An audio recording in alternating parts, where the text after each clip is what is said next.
atomic gigantification was a sweeping Japan nation when along came a dude with an ultra attitude, a common rider who's the greatest kicker of Japan. And of all, man, life's too short now, baby, to not talk big now, baby.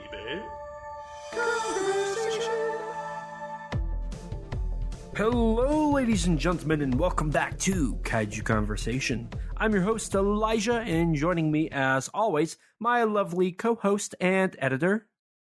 Hello, I am Rex. And we are back at it again for the fourth and final episode of this October. Happy Halloween. I hope everybody's enjoyed the spooky season. It should be around Halloween. Yeah, it'll be Halloween, and everybody will be spooping and scaring and tricking and treating, and yeah, it'll be great. We aren't, though. Not yet, at least. Not as this recording. Typically, I don't do anything, but this year, I hopefully will. My goal is to watch a horror movie a day, preferably J-horror, because I have plenty. We'll see if that actually happens. I don't know if it will. Mm-hmm. I mean, I know for certain, at the very least, at least a couple horror movies will be being watched. On your end? Yes, of course. I mean, I'm starting off a month tomorrow with Saw 10, so that'll be interesting to see. Well, I do know I will be going to see Cairo, also known as Pulse, in theaters. And then, I guess I'll admit this. I don't know if I should be ashamed or not, but I will be going and seeing the Five Nights at Freddy's movie.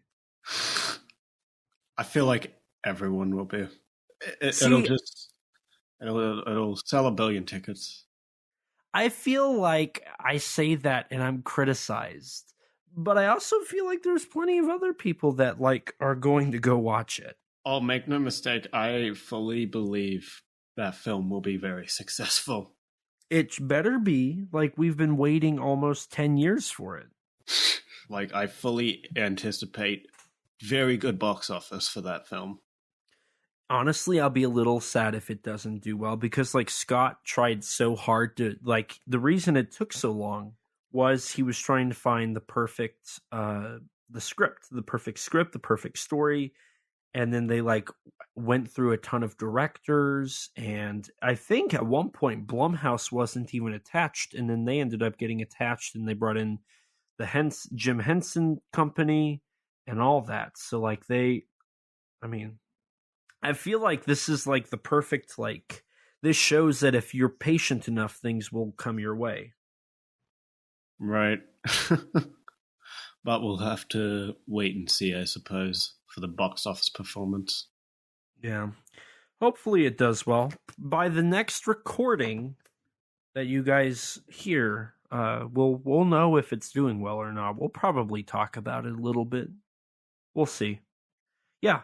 We'll be talking a little bit about that. We'll probably talk about our thoughts and feelings, and we'll talk about by the next recording, we'll probably be talking a lot about the J-horror that we're watching and all that good stuff. So there's a ton of things to look forward to. So just stay tuned for that. Well, so speaking of J-horror, have you been watching any Tokusatsu recently? Well, okay. I've watched some Toku. I have, but not a lot. Disappointing. I know it is. I've been working. I just finished the screenplay earlier this week on a project that I'm working on. Nice. That hopefully by the time this is recorded, I will be in the editing bay with, trying to get it wrapped up and done and sent off to the company. So I've been working on that. And then I was also, I had to do some filming for a YouTube video. I did some script writing, some editing for some YouTube stuff. So I've been a little busy, and then just, I've been working, and I started learning Japanese. Yes.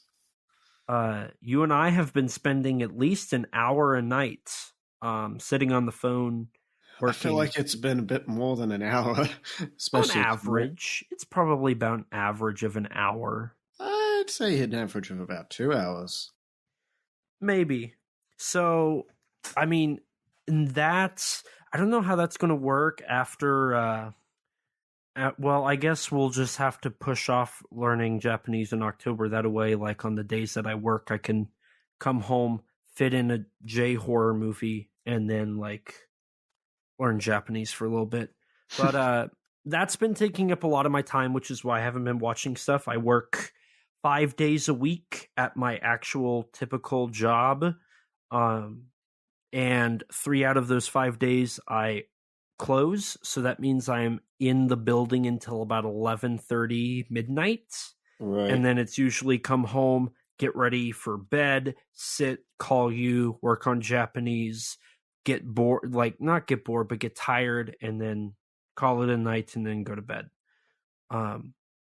So I'm working on it between script writing, editing, and filming and learning Japanese and actually working and trying to watch movies and, you know, research and do stuff for a podcast.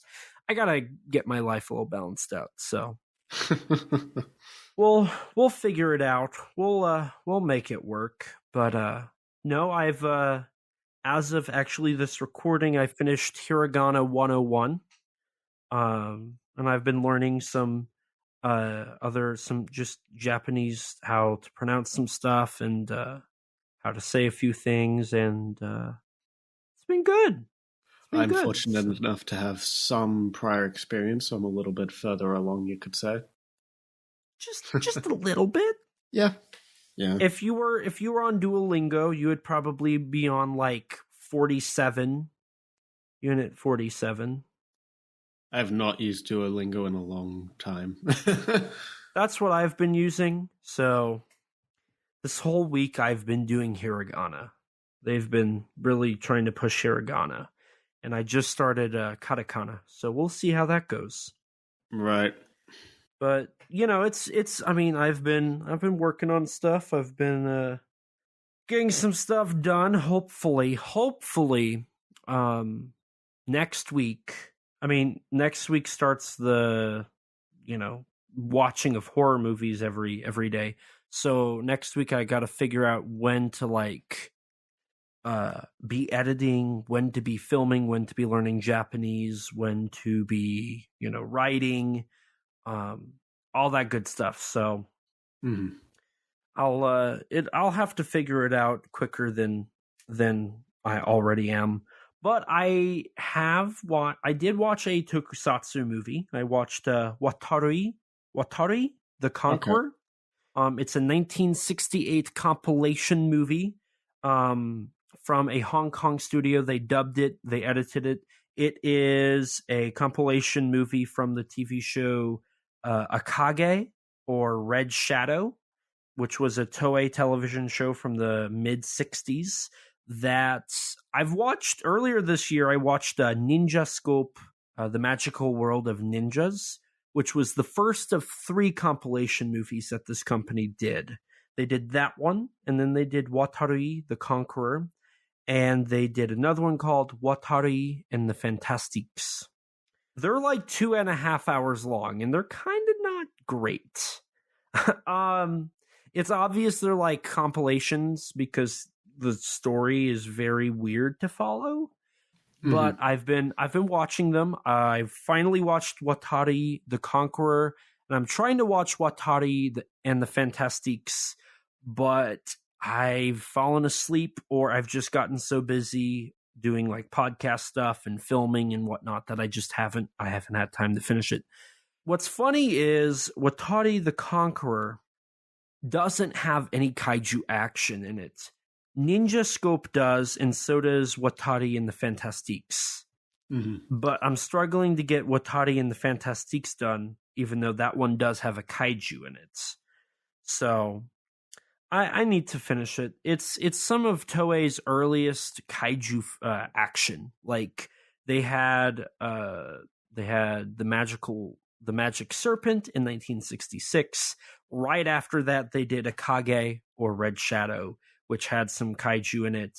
And then I think as soon as Red Shadow wrapped, they did... Dinosaur Prince? I think so. Dinosaur Prince, I think, was right after this. Yonguri, Monster from the Deep, was also in that time. Oh, yeah, that and too. then as soon as those were done, they did Johnny Sacco and his giant robot. Right. Which I think after that, I mean, there was the Voyage into Space compilation movie in the States in 1969, but I don't think Toei did any other kaiju stuff after that period. So it's, it's, I have somewhere like a list of all the 1960s kaiju movies, and I'm pretty sure I have it fairly updated. Mm-hmm. So... Well, anyway, so Watari was the only thing you watched, did you say? Or yeah. Unfortunately, that's all I had time to watch. That failing, honestly. Well, what did you watch, Rex? So, actually, I got to see on the big screen itself Kinji Fukasaku's 1968 Tokusatsu film, The Green Slime. With the bopper of an opening? Yeah. Green slime! And honestly, kind of enjoyed it. Had a good time with it, all things considered. I did not know going into it that it was written by the creator of Batman. Of all people. And yeah, it was a legitimately kind of a nice surprise. It felt very, even though it's kind of like an MGM Toei co-production, it felt more, it felt kind of like a Toho film in all honesty. Okay, I could definitely see why you would feel that way. I mean, It's I feel been a like little the bit. first act especially really feels like something from, say, like Mysterians or Gorath. I mean, some of the miniature effects, they're done by... I noticed that Akira Watanabe's name came up in the credits for some of the special effects, and I'm like, yep, that makes sense. That explains why these look like they're straight out of Mysterians and Astra Monster. Right. And out of, if I remember correctly, out of the... Because Warner is somehow Warner was attached to Green Slime as well. At least now they are, because you can get it through the Warner Archive. Right. Out of the 3 that are available, I think Green Slime is the truest tokusatsu out of the Green Slime, Last Dinosaur, and the Bermuda Depths, I think. I haven't seen Bermuda Depths, but I guess so, yeah. And then you have the Ivory Ape, of course. Oh, yeah. Haven't seen that one either. But those 3, Bermuda Depths, Last Dinosaur, and Ivory Ape, were Subaraya co-productions with Rankin Bass. Right. Whereas Green Slime was Toei. Toei MGM. Yeah. It features a mostly English cast, but one of the actors I noticed was Mr. Robert Dunham himself. Robert Dunham, Peggy Neal makes a cameo. Oh yeah, for some reason before the movie they played a trailer for Godzilla vs. Hedorah and House. I don't know why. Maybe just because it's cool? I don't know why they did it, but it was very cool. Even though the Hedorah trailer was in like 240p. Clearly YouTube rip on the big screen. Yes, very obviously. It looked awful on the big screen, but, unexpected Godzilla on the big screen is still a plus. This is true. I Right, would and see Hedorah on the big screen. I've seen Hedorah on this big screen. Actually, as of this recording, I'm about to, well, whenever this comes live, I'm going to go see Godzilla 2000 in theaters. So that'll be my third of the Millennium era. So I'm just missing Mega Gearus, GMK, and Final Wars. And then I will have seen all of Millennium. When when it comes to Showa, all I'm missing is Raids Again, King Kong versus Godzilla, Mothra versus Godzilla, Son of Godzilla, All Monsters Attack, Godzilla versus Gigan, Godzilla versus Mechagodzilla. So I'm only missing 7 of the 15. And then I haven't seen a single Heisei film in theaters. Damn. Now, Rex, I was wanting to know, what can it be? What is the reason? Is this the end of all that breathes? And is it something in your head? Will you believe it when you're dead? Green slime! Oh, Jesus. I will give credit where credit is due. It is a pretty banging opening. It is a pretty banging theme song. And thank you for acknowledging that that's Kenji Fukusaku. Like, I don't think a lot of people... I mean, people will bring it up, but people also don't realize that he did that. Right. Oh, the guy hosting the screening of it specifically made sure to highlight, this is the guy that made Battle Royale. Right. Well, it's from 1968, so, like, everybody's shocked that, like, he was producing films. Like, I think what it is people are shocked that Kenji Fukusaku was as old as he was when he made Battle Royale. Right. I mean, yeah, he had a long career. Because, I mean, Green Slime is one of his first films, but he did a fair, or at least one of his, I think this is his first, like, available film in the West. But, like, he'd been working since, like, at least the early 60s. At least. Right. And, I mean, in the 80s was when he really blew up with all of his samurai titles and like Virus and whatnot. Right, yeah. All those Sonny Chiba films. Yeah. so like, you know, it was one of those things where it's like he was mostly unknown until the 80s, and then he was popular in the 80s. He went back into like obscurity in the 90s, and then Battle Royale came out and he became hot stuff again, and then he died. Yeah. But I mean, Battle Royale is probably his best known work. So like the fact that was his last film that he fully directed. Yeah. Like that's a very good scene in Battle Royale 2 with Beat Takeshi. Right. But like honestly, if you're gonna go out, like that's like if, you know, Spielberg didn't make another movie after like Jaws or like Saving Private Ryan or The Color, like one of his big ones, right? Like, I mean, honestly, I don't think a filmmaker can ask for more. I feel like a better comparison, well, with that would either be like either Jaws or Jurassic Park. I feel because those are probably his 2 biggest films, I'd argue. But see, Jaws would be too early in his career. Right. So probably Jurassic Park then, I'd say. Maybe Jurassic Park. Which, speaking of which, I actually saw that on the theaters the very next day. Did you enjoy that? Absolutely. I was kind of in tears for like half the movie. I love that. Like it was a spectacle that might actually be one of, if not the most magical movie ever made. It's an experience. It's like a landmark. It is. It honestly is. Specifically when John Williams' score first comes on. Oh my god. Oh my god. The score as well as the sound design is absolutely incredible in that film. I like on John Williams' score, I think it's a testament to how incredible the music in Jurassic Park is, that after the film had ended, the vast majority of the audience at my screening stayed for at least the main theme. Right.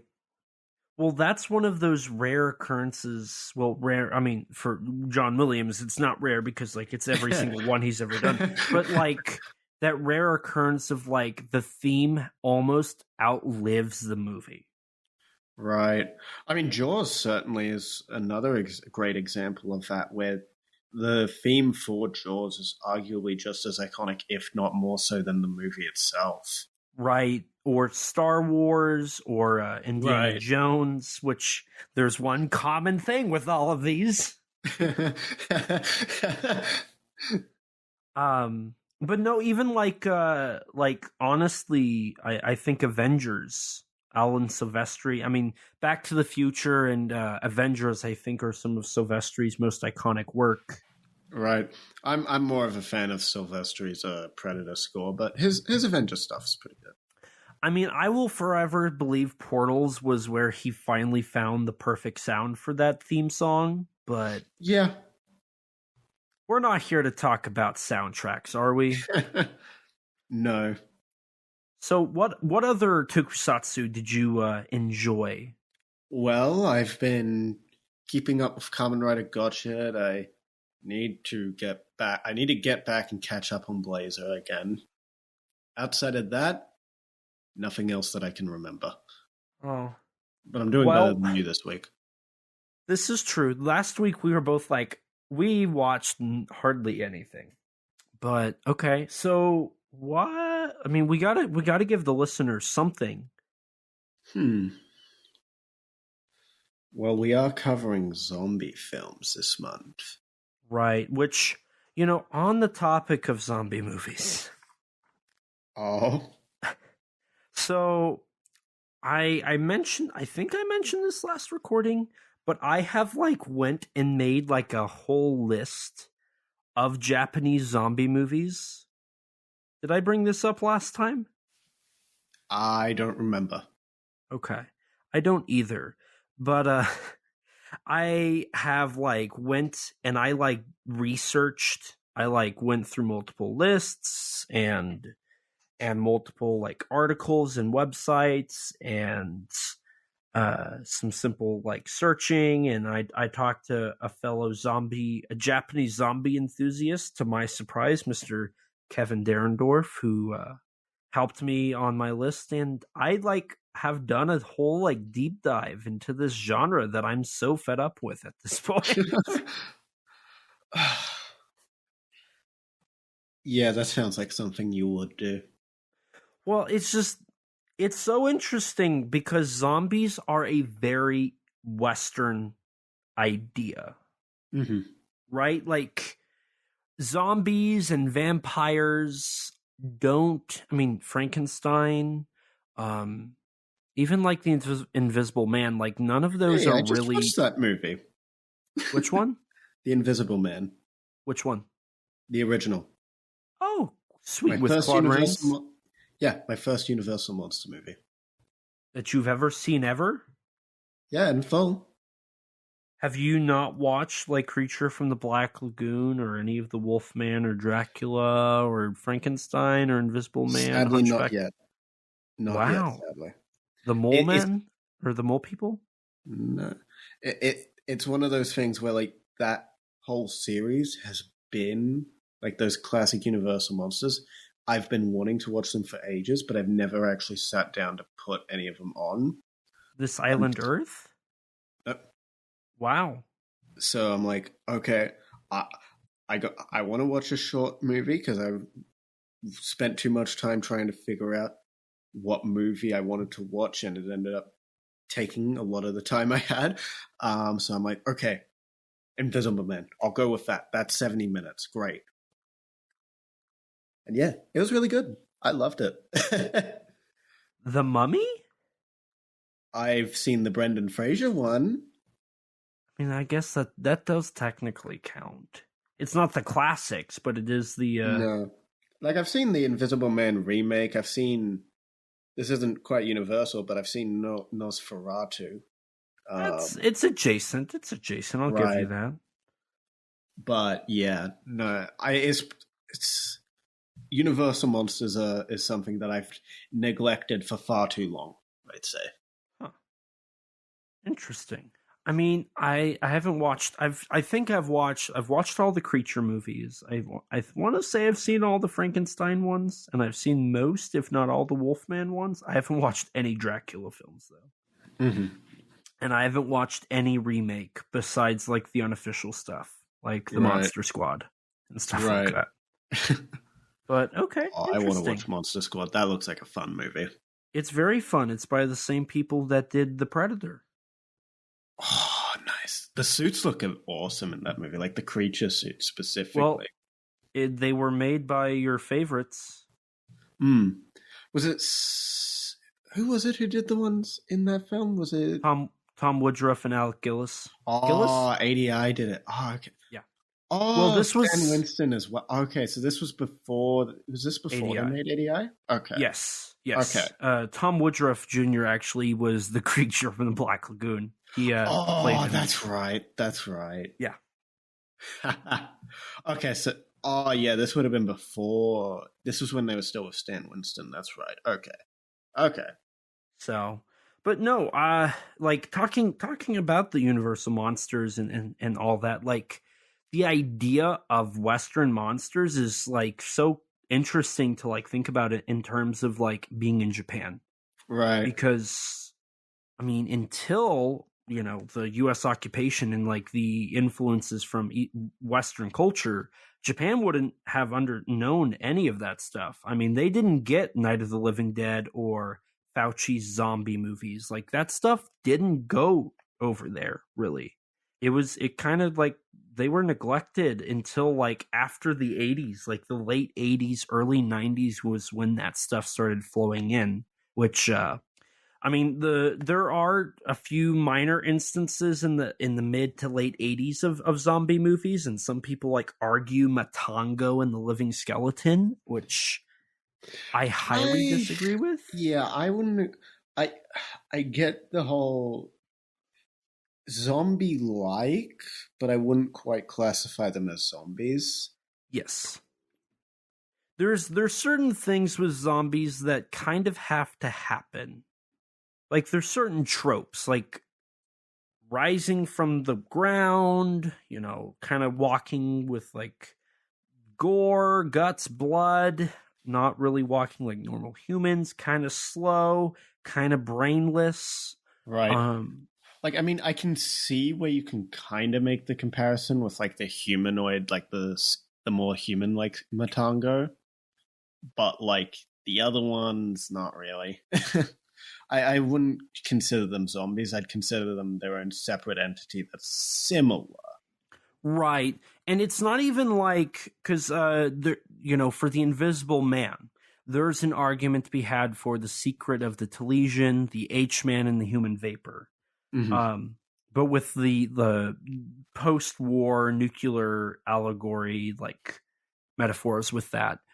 But in terms of like Matango, like I never thought the mushroom killed the people. I never thought that was the case. I thought the mushrooms made them go mad and slowly took over like a parasite. Yeah. They never actually turn into dead corpses walking. They just slowly become mushrooms because the mushroom grows on them and mutates them into just straight up mushrooms. Mm-hmm. It like a zombie has to be somebody who has died and came back. Right. And Matango doesn't do that. The Living Skeleton's an awful movie. I don't remember a lot from it, but I don't recall that. I mean, I know there's like a living skeleton that looks awful, but I don't think there's a actual walking corpse that's remotely like anything from like Night of the Living Dead or like Village of the Damned and whatnot. I don't recall anything like that. Mm-hmm. So, I mean, the first official, like fully blown, like this is meant to be a zombie movie, that I can locate is Battle Girl, The Living Dead in Tokyo Bay from 1991. So that's like really late in the game, considering Night of the Living Dead was 68. Yeah, 68 or 67. Yeah. And from that point, like there was some short films and like some straight to video stuff, but there is really nothing major in the 90s. Yeah, not even like the 70s or 80s. Well, I think you've mentioned that there's like a little bit of like zombie-ish things in like the 80s, but like not the earliest like dedicated zombie movies in the 80s. Right. The earliest occurrence I could locate was brief sequences in Legend of the Stardust Brothers. Kevin Derendorf pointed out that, which, yeah, there's a brief moment where stuff like that happens, which makes sense because it's a very Hollywood-esque, like, rock stars and making it big kind of movie. So, yeah, that makes sense. And then there was a movie called Yujo Melon from 1987, which has some zombie moments in it. And then, like I said, 1991. So it's an interesting genre. Like this, it was really late to the game. And a lot of zombie movies, because so in Japan, they don't really do burials like that. They don't bury a corpse. And once somebody's dead, like that's kind of like forbidden to like mess with the souls of the dead.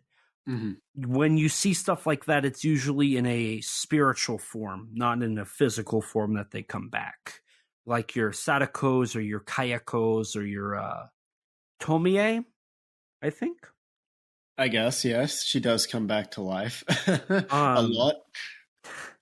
Not so much though as like your typical like rising from the grave, mindless, like flesh hungry monster. So like in Japanese culture, zombies just don't really fit in.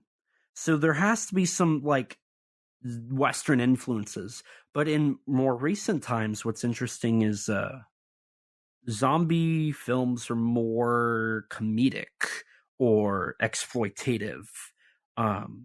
They kind of view it as a joke. Right. I mean, that's kind of what happened with Stacy a little bit. With being a little exploitative and a little bit of a comedic film. And then like Junk, like that just kind of took ideas from other movies and literally just recreated it. Right. One Cut of the Dead is a comedy. It's more of a comedy than a full-blown horror movie.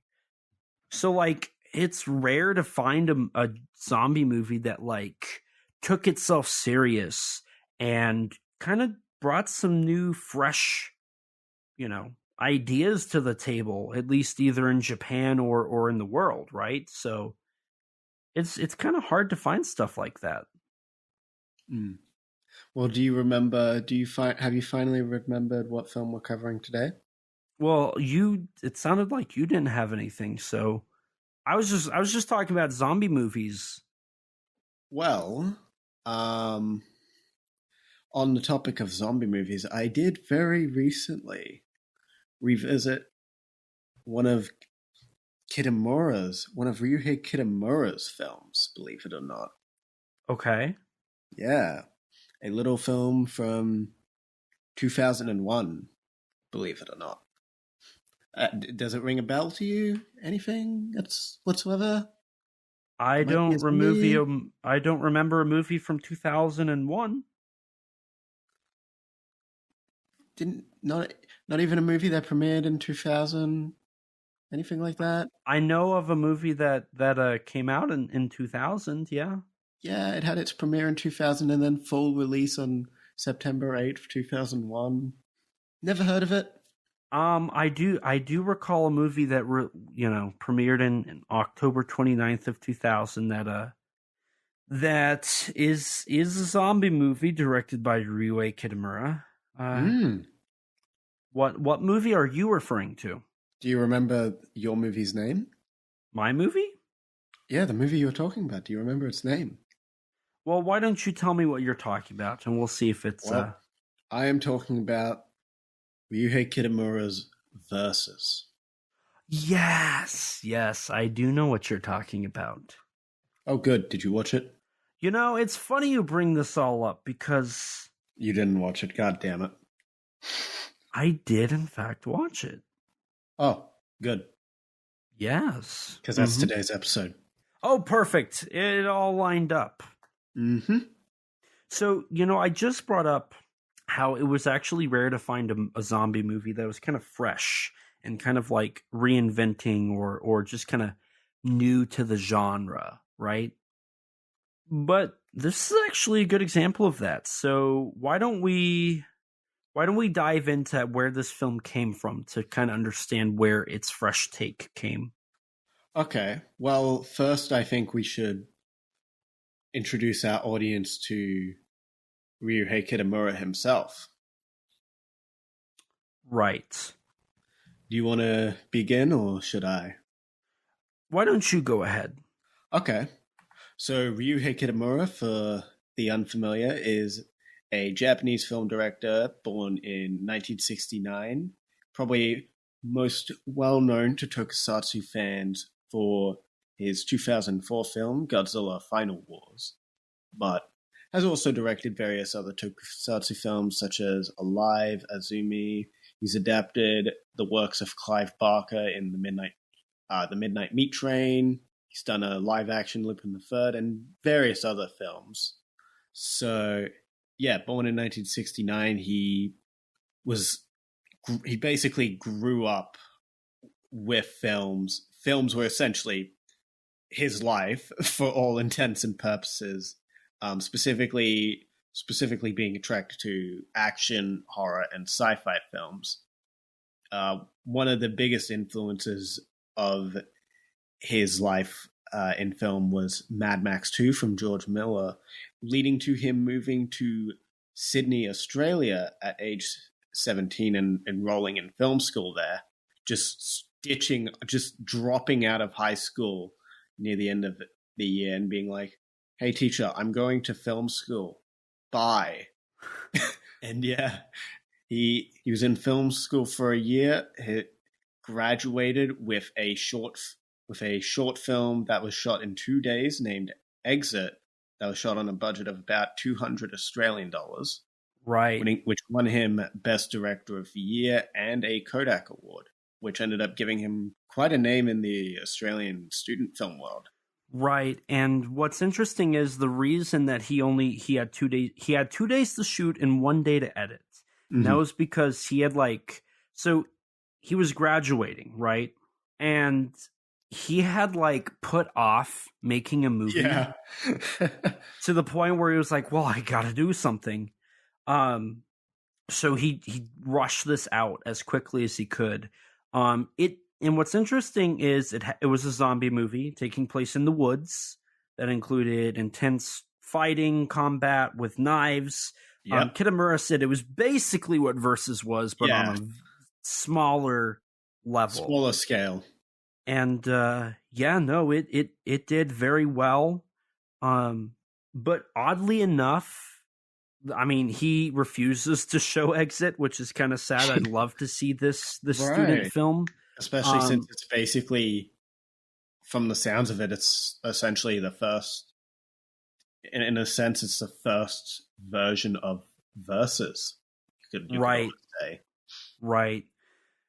But what's interesting is after this, he didn't do a whole lot. I mean, the website for Versus, the official website for Versus, claims that after graduating, he returned to Japan and worked in a bunch of different odd jobs, such as being an interpreter, being a secretary for politicians, and also being a part of a band.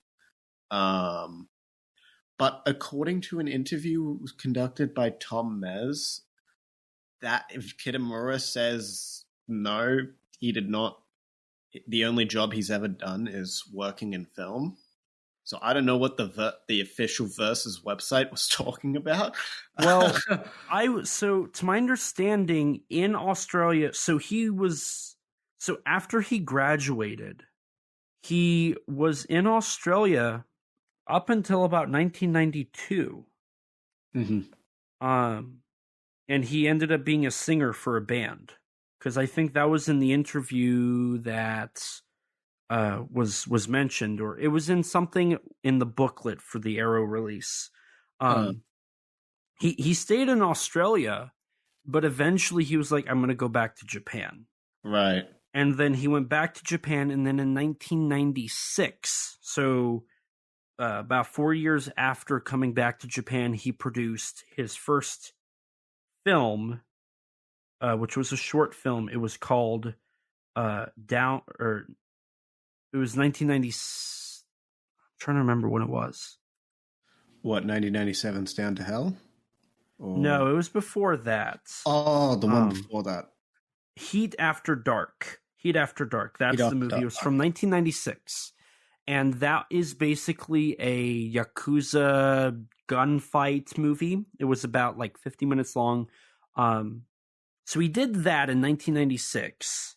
And then shortly after, he did Down to Hell in 1997, which got him a lot of award. He won some awards from that, won some money. And from there, development began on... The Return, Down to Hell 2. Yes.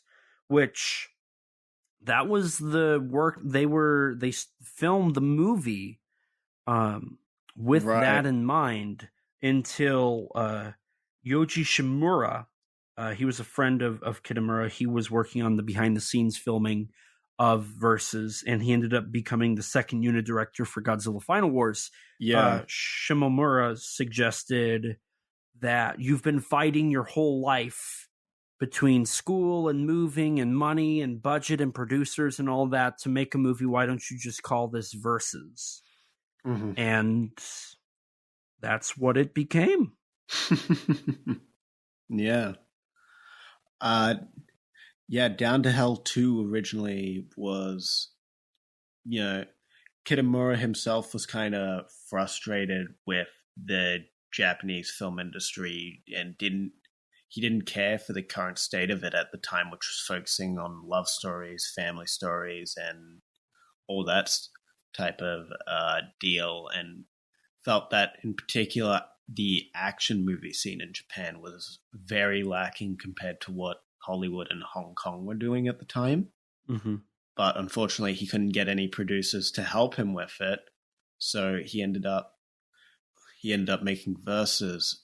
Like you said, it was originally going to be Down to Hell 2, which they started making, and they were looking to do it on a budget of about $10,000. However, from what I understand, as pre-production went on and the script kept growing and growing, Kitamura decided to take a gamble and decided to, try scrounging up as much possible money as he could, leading possibly to a budget of 30 million yen. Do you have any more concrete budget on that? Or from my research, I wasn't quite sure on that. The initial budget was the money he got for winning the award for Down to Hell, which was $20,000. That was his initial budget. Mm-hmm. However, as things continued developing, he needed more money. So what happened was Kitamura went around and got people to invest money in the film. Right. I read a quote from him that was basically saying basically every day as soon as the day would end, he would just start calling someone like, "Hey, can I have some money for my film?" Yeah. If I remember correctly, he said, and I quote, "Everybody on my phone I called." Right. My family, so friends, ex-girlfriends, producers, everybody to raise money. Now, what happened is one of his biggest backers did back out. So him and his producer, Keishiro Shin, went out and got as many credit cards as they could. And that added up to about $50,000.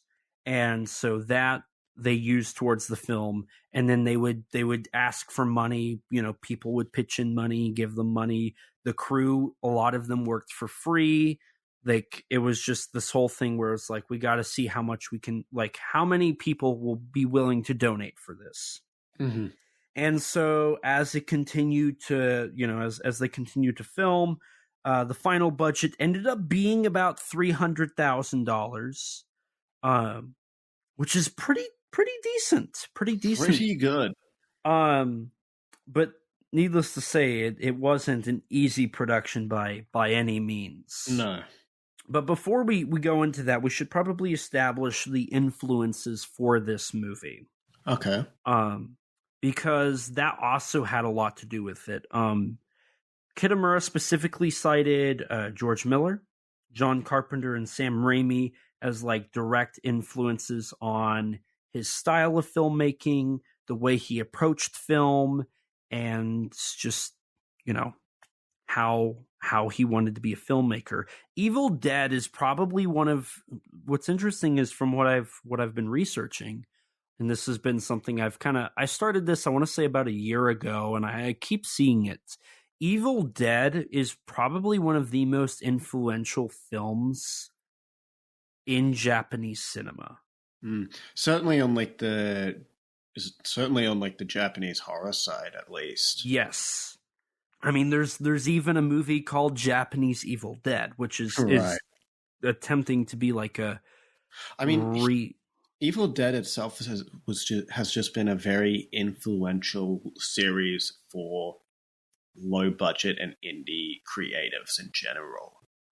Just a film like Evil Dead that has been so massively successful is inspiring for so many people, I think. And I've yet to see it, but I do own a Korean DVD of it. So yeah, you should watch it. It's quite good. My Korean DVD has Evil Dead and Evil Dead 2, so I should watch it. Yes, watch Evil Dead 2. It's amazing. So, but beyond that, he was also inspired by Lucio Fulci, right? Mm-hmm.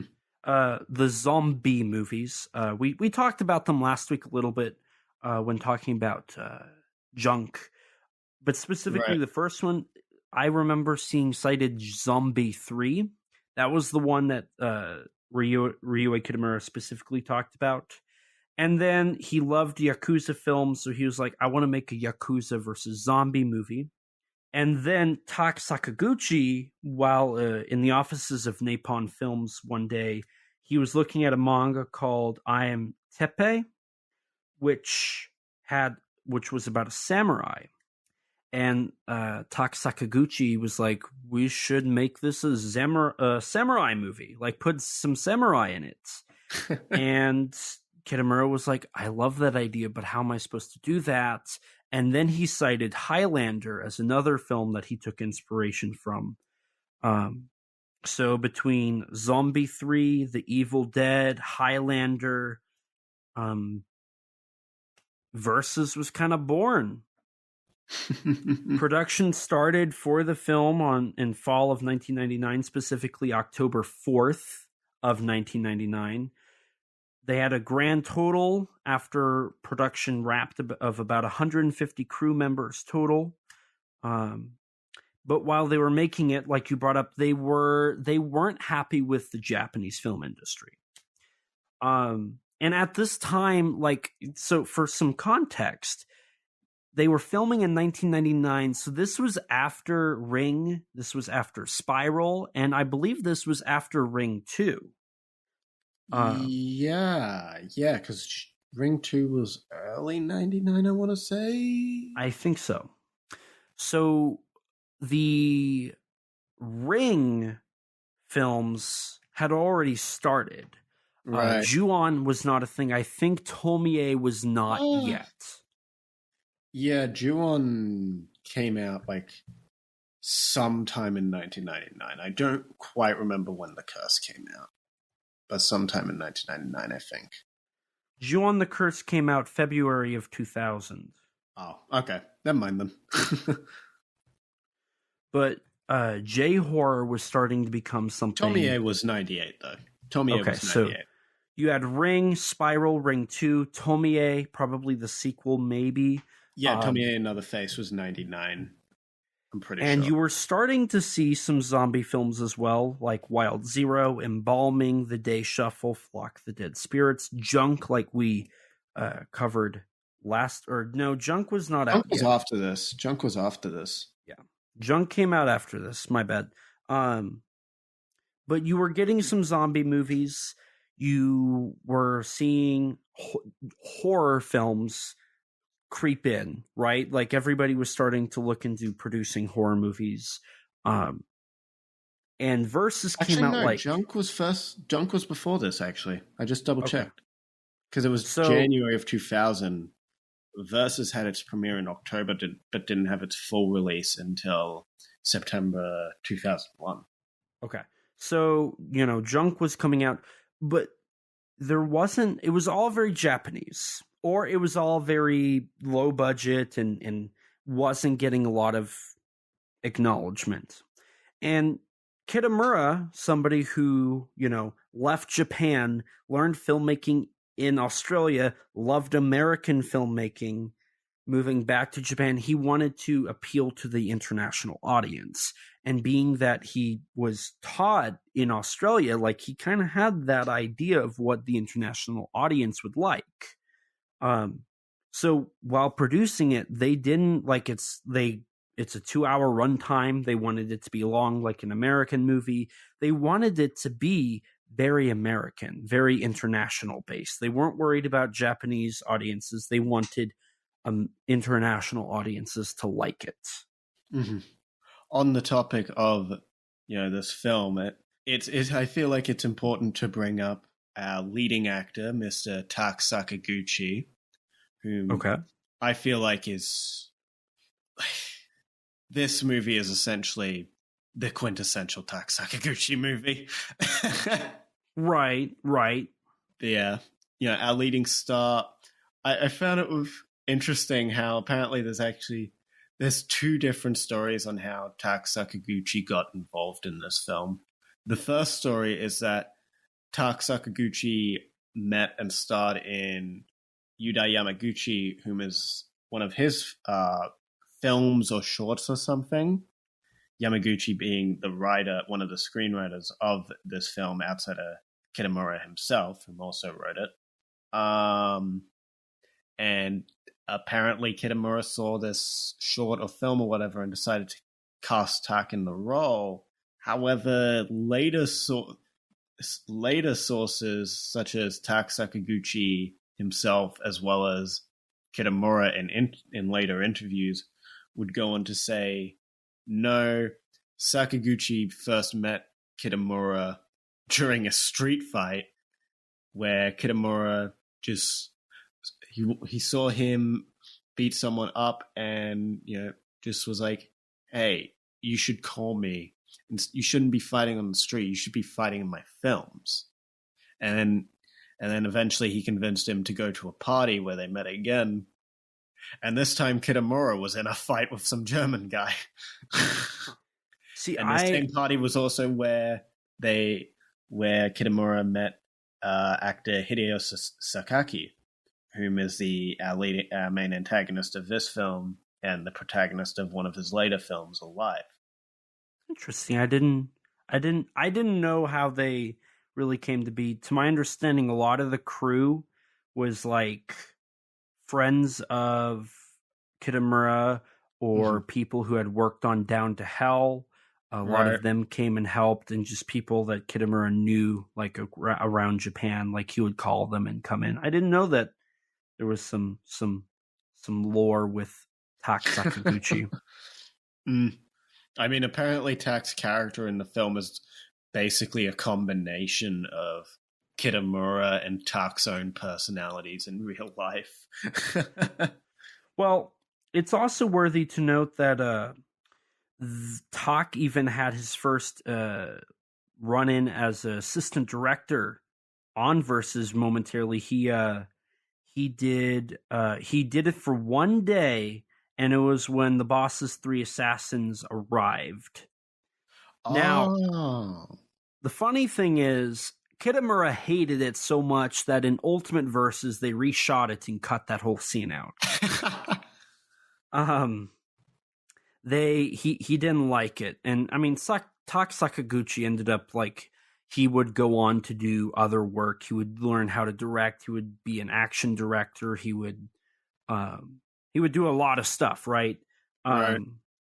But no, he was a key person in this, and also cinematographer Takayumi Furuya was another key component, because that the first week was probably the worst week on production for this film. Nobody really knew what they were doing. They didn't really have a lot of money. They got very behind schedule. What ended up happening is Kitamura split the production between two units. Yuta Yamaguchi would do all of the special makeup close-ups, and some of the action pieces where Kitamura would do all the principal photography.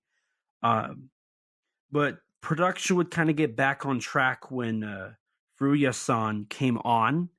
I believe he worked on, if I remember correctly, he worked on Down to Hell, and he knew a little bit more, and he understood Kitamura's style, whereas the cinematographer that was before him that got fired, he didn't understand Kitamura's style. So when Furuya-san came on, everything started coming together. The one scene in the movie where the old cinematographer's work can be seen was when KSC-2-303 was confronted by the gang and the first zombie fight. Those two moments were the old cinematographer, but outside of those, everything was Furuya-san.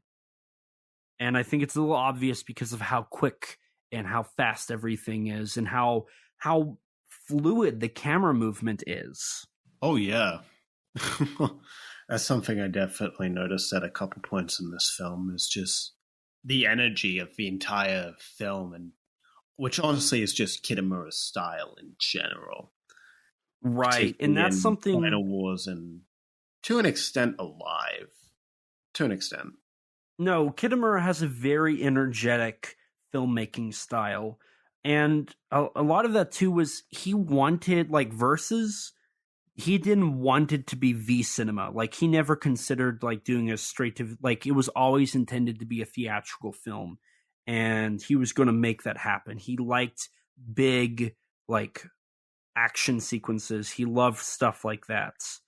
So for him, it was very important to do all of that and whatnot. Mm-hmm. So is there anything else you'd like to mention before we get into the nitty-gritty of the film itself? Well, I mean, there's still a decent amount really to talk about. What I really love about Versus is even though it wasn't a direct sequel to Down to Hell, because of so there was about 45 to 50 shooting days total, but they had to split it up due to scheduling conflicts with some of the crew, lack of crew. They actually at one point lost, they had no money, so they couldn't fund to keep it going. They were behind schedule, so they got kicked out of the suites that they had rented out. So they had to go and film at different spots. They had to film in Osaka, some in Tokyo. I believe the Chiba prefecture at one point was used. They even went back to some of the filming locations in Kyoto they shot Down to Hell in, and shot in those exact same spots.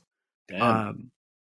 That's why there's a lot of moments where the woods kind of alter and change and certain things happen, because they just had to shoot in a completely different spot. I want to say it was they started filming, and then they had to, it started in fall, it went through winter, and finished in spring, I want to say. If I remember correctly. So what ended up happening is they had to, some moments the film looks different. Right. And that was because they had to make it look a little different because the lighting outside was different. So some moments are a little more cooler, some moments are a little warmer, and that's all simply because Kitamura had to find a way to fix the differences in the coloration, the tones of the footage. So he just used some amber filters. They shot so much that it ended up taking about 3 to 4 months to edit the full film. And they really were honed in on how to edit everything. The editor on this film was very we were very precise, and there was a lot of like quick second clips that come in here and like reaction shots or action shots or something. They even like when the zombies appeared, the frame rate sped up. So like the action would look different. So there was more frames being used. It was like a very chaotic production. Sometimes like everybody was new to the whole action thing. So like Tak ended up breaking 3 ribs and a tooth during production. I mean, Yuta Yamaguchi claims that's probably a lie. Swords would break all the time during filming. Because nobody. One scene where Tak Sakaguchi fights Kenji Matsuda's character, like Kenji Matsuda's character uses like a butterfly knife, and from what I understand, early on while they were filming that scene, it was just like a piece of paper like wrapped in like silver or something. But then Yuta Yamaguchi got worried it would be too obviously fake for audiences, so then they just started using the real knife. And Tak Sakaguchi was like, yeah, sure, while being absolutely terrified. That's actually really funny. I love that. I love Tak. He's great. So no, it was like they were crazy, and a lot of it too was like, and they explained it, martial arts in general is meant to hurt people, right? And then acting's meant to look like you're doing the thing, but not actually. And so trying to blend the two, plus wire works and like weaponry and whatnot, is very difficult, especially for a group of amateurs. So there was a lot of difficulty on set. And if it wasn't for the fact that our antagonist and our protagonist had such great chemistry, it would have been a lot harder to do.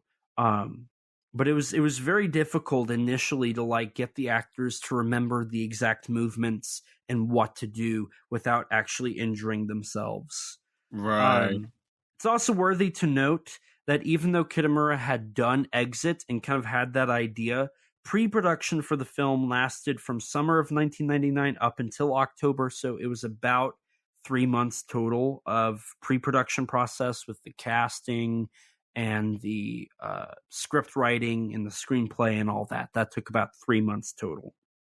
I mean, I saw an interview with Kitamura where he said it was more films. I want to say he said it was like Versus took overall about 2 years to make total. I mean, if you want to count, because like the film came out and then they went back and reshot footage and re-edited the film, which came out in 2004. Like, yeah, the total like production for this like ran from 1999 to 2004 for like what he ended up wanting. I guess that's true. Is there anything else you want to mention? Or? That's all I had. I think we could go ahead and dive into this. Okay. So Versus begins with opening text explaining that there are approximately 666 portals to the other side. While most people in the world have no idea about this, there's a couple people that are aware of them and are trying to go through said doors to gain, quote, the power of darkness. One of these portals in Japan, the 444th portal, is the Forest of Resurrection, which was first discovered a long, long time ago. And it's real quick, it's worthy to note, right away with this, you can see the influences of both Japanese and Western culture, because 6 is the unlucky number. 3 6s is really bad. 666 portals, there's that. But in Japan, the unlucky number is 4. 4, right. I think of 4444444444 or 10 fours, the Takashi Shimizu short film that first introduced us to Toshio. But 4 is a bad luck number, especially 4 4s, I believe. But he couldn't do 4-4, so he did 4-4-4, which is the closest to that. Right. Which I love that. Like, we can already see the blending of these two different genres, these two different cultures, and it continues to develop as time goes on in this movie. Right.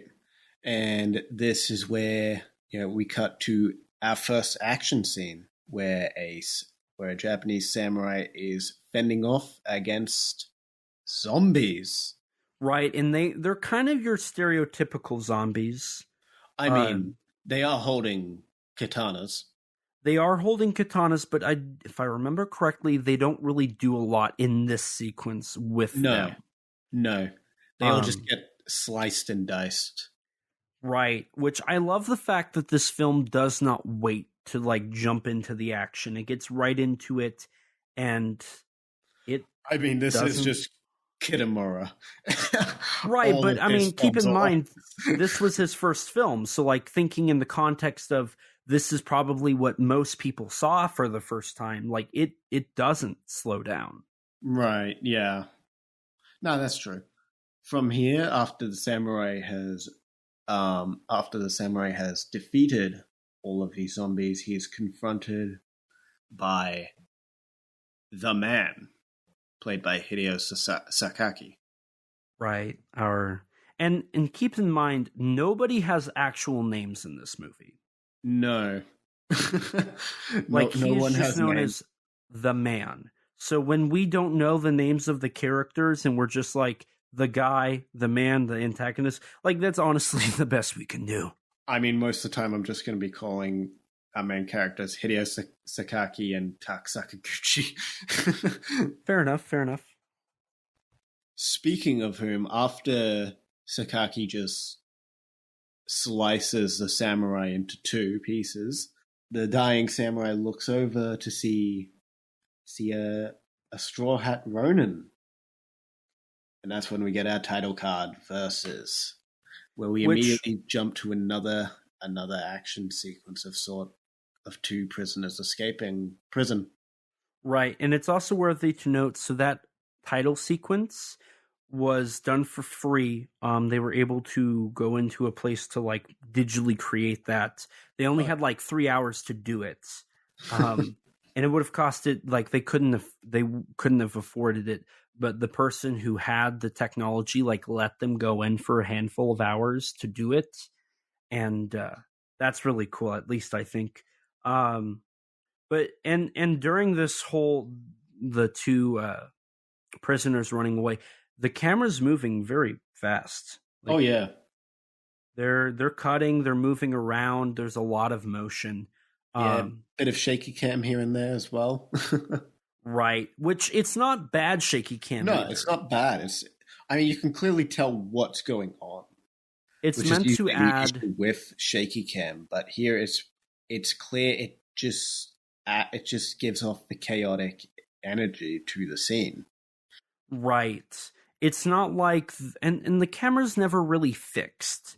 Kitamura doesn't care for fixed camera sequences that much. So, like, the camera in this movie's always moving. Mm-hmm. Oh yeah. There's always a pan or a zoom or a tracking shot or a spinning shot. A spinning shot. If it is a fixed camera shot, it only lasts a few seconds, if even that.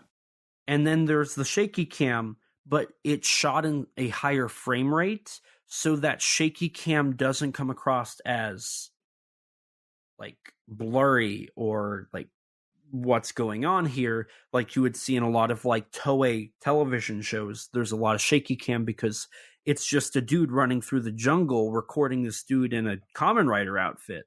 Like, there's no, like, they're just out on location filming. In this case, they had that in mind. Mm-hmm. From here, two prisoners find an empty field and start discussing the fact that Sakaguchi doesn't trust anyone in this movie, and then they establish for the audience that what they're doing here is getting picked up by some Yakuza members. Right. And this is also where it's not a major issue in this movie, but it is a bit of an issue. The audio mixing for the dialogue isn't the greatest. Yeah, it's sometimes hard to hear what people are saying. Right, particularly in this scene was where it was most obvious for me, where Tak Sakaguchi in particular sounds really quiet. Right. Well, the whole film was shot silent. It was shot on 16 millimeter, but they didn't have the money to shoot it with sound, so they had to go in and like do like the Italian style filmmaking. I believe they had to do this on Stacy as well. Yeah, I think you mentioned that on Stacy. So they had to do it all in post. So it makes sense that there would be potential like mixing problems because of, you have your foley, you have your dialogue, you have your music, you have your other background sounds, you have other character sounds. And especially whenever you're still kind of new to that, the idea of like doing that's actually really difficult to do. Right, yeah. It's also worthy to note the whole film was shot on location, so all of the sequences we see were shot on location. Following this, after a little bit of banter between the two, the Yakuza pickup men arrive. And from here, just their tension is through the roof with Tak Sakaguchi, with them telling the two prisoners, hey, we got to wait for another car that's coming. And Tak Sakaguchi just being like, I don't trust you. Or the other prisoners like, what the hell? Why are we not going? I'm surprised you didn't bring up how over dramatic and over the top their like introductions are. Oh, yeah. I mean, one actor I want to particularly highlight is Kenji Matsuda as the Yakuza man in the green suit and the tie. The crazy Yakuza? Yeah. He is absolutely... He hams up this movie, which is in sharp contrast to Tak Sakaguchi's performance, which is pretty straightforward and serious, all things considered. Right. Well, Kenji Matsuda is just absolutely ridiculous in this movie, and it's just chewing up the scenery. No, it's fun. It's kind of hammy, but it's fun. I love all of the introductions here. Like they all are like slow-mo walking and getting off of the Yakuza on a motorcycle gets off slow and is like walking. The doors are all dramatically being opened. What's funny is there's a shot that's looking down on the car as like the door opens. And you can see as the door opens in the window, you can see the whole film crew. And like, it's not a bad thing. Like that happens frequently. Like there's a shot in Twister where you can see the helicopter that's flying up to the truck. You can see it in the reflection of the truck. Like that stuff it's going to happen and it's okay. Like there's nothing wrong with stuff like that.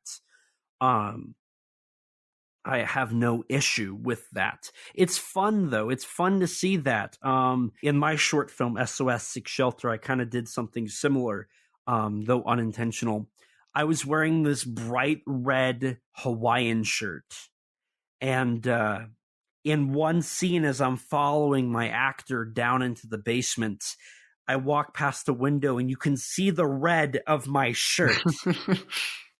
And every time I see it, I'm like, oh God, I should have been I should have took that off. I would have been fine. But it's not like seeing that stuff is just like, yes, this is low budget. They couldn't afford the mirrorless camera that like can help hide that. It's all there. Like it's raw. It's guerrilla filmmaking. You're seeing the hard work, and that's something that Kitamura talked about, was how this is all handcrafted. There's no CGI. This is all like well made, non-CGI stuff. Right. And, speaking of, these character introductions, one thing I want to highlight as well is that essentially every character in this film has a very distinct look to them. Not just in how their actors, how the actors all have, different hair and makeup. Just also their costume design is very different, and I'd say works very well suits the personalities of the characters. Right. No, I wholeheartedly agree. Sakaguchi's, he's got his charisma. You've got Hideo Sakai, the man who always has that swagger with him. Right. You've got the girl who's always in this white outfit, white Mm-hmm. and pure. Kenji Matsuda's character, the green shirt, and the insanity and how he's like the over-the-top acting. Right. Yuchihiro, the motorbike guy, just with like the sleeveless vest. right. And the crazy Yakuza member who always has the blood on his face. You've got the Yakuza with the glasses, the red-haired assassin, the female assassin. You've got your cop characters who are very distinct in how they look and all that. And no, you're absolutely right. Every character in this movie you can remember. Except for maybe one of the female assassins? Yeah. That's true, actually. The long-haired one. Because the short-haired one has a little bit to like her moment to shine, but right. The other one not so much. The other one's kind of sidelined. But right. like that's Which the only character dies shortly after her introduction. Right. But that's the only one I can really think of that really doesn't, you aren't able to like clearly like, yes, this character. I mean, the one other character who's kind of forgettable is, humorously enough, the first character to die as well. Which oddly enough was like one of Kitamura's best friends in real life. Wait, really? Yeah, he worked on, I want to say he worked on Down to Hell. Like Kitamura knew him really well. They went back years. Because I could have sworn I read an interview where Kitamura said, "Oh yeah, I killed that guy off because I hated him." Oh, I read that's what I read in I want to say it was the Tom Mez interview, but I don't quite remember. Well, I think I read that Kitamura killed him off because they were such good friends. He wanted the other actors to know that even though they were best friends, that he wasn't going to like keep him alive more. Like it was kind of a way to help boost the morale of the team, knowing that Kitamura like valued all of them. Damn. I have no clue which story is true, but either way, that's kind of funny. Yeah. The reason why said character gets killed is because, he talks about how the Yakuza men have orders from their boss, whom is Hideo Sakaki's character, the man, and this plan involve a woman who is also with them in the car, whom has been kidnapped by the group. There is some banter between the Yakuza man and Tak Sakaguchi, where Tak declares that, just like in real life, he is a feminist. And eventually gets a hold of the little crazy runt Yakuza man and uses his gun to kill the de facto leader, I guess you could say, at this time. Yeah. And then he gets the girl away from them, who's now like behind Tak and using him as a shield as he's trying to like walk away and get out of the situation that he's now All of in. them having an intense stare down. With some amazing, circling. Right. And Kenji Matsuda just continuing to be incredible in this movie. Which It's funny because there's a 300. I think it's It's called the 180 rule, where you're not supposed to move your camera past the 180 degree mark, which is like a straight line, essentially. Like if you start on one side of the person, you end on the other side. You don't go completely around, which Kitamura ignores in a way. Now, the way he does it differently is he doesn't just circle.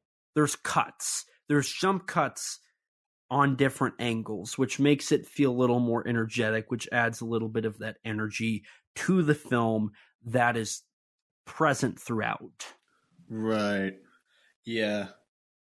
But this standoff of sorts comes to a brief end when suddenly the Yakuza man who had previously been shot rises up.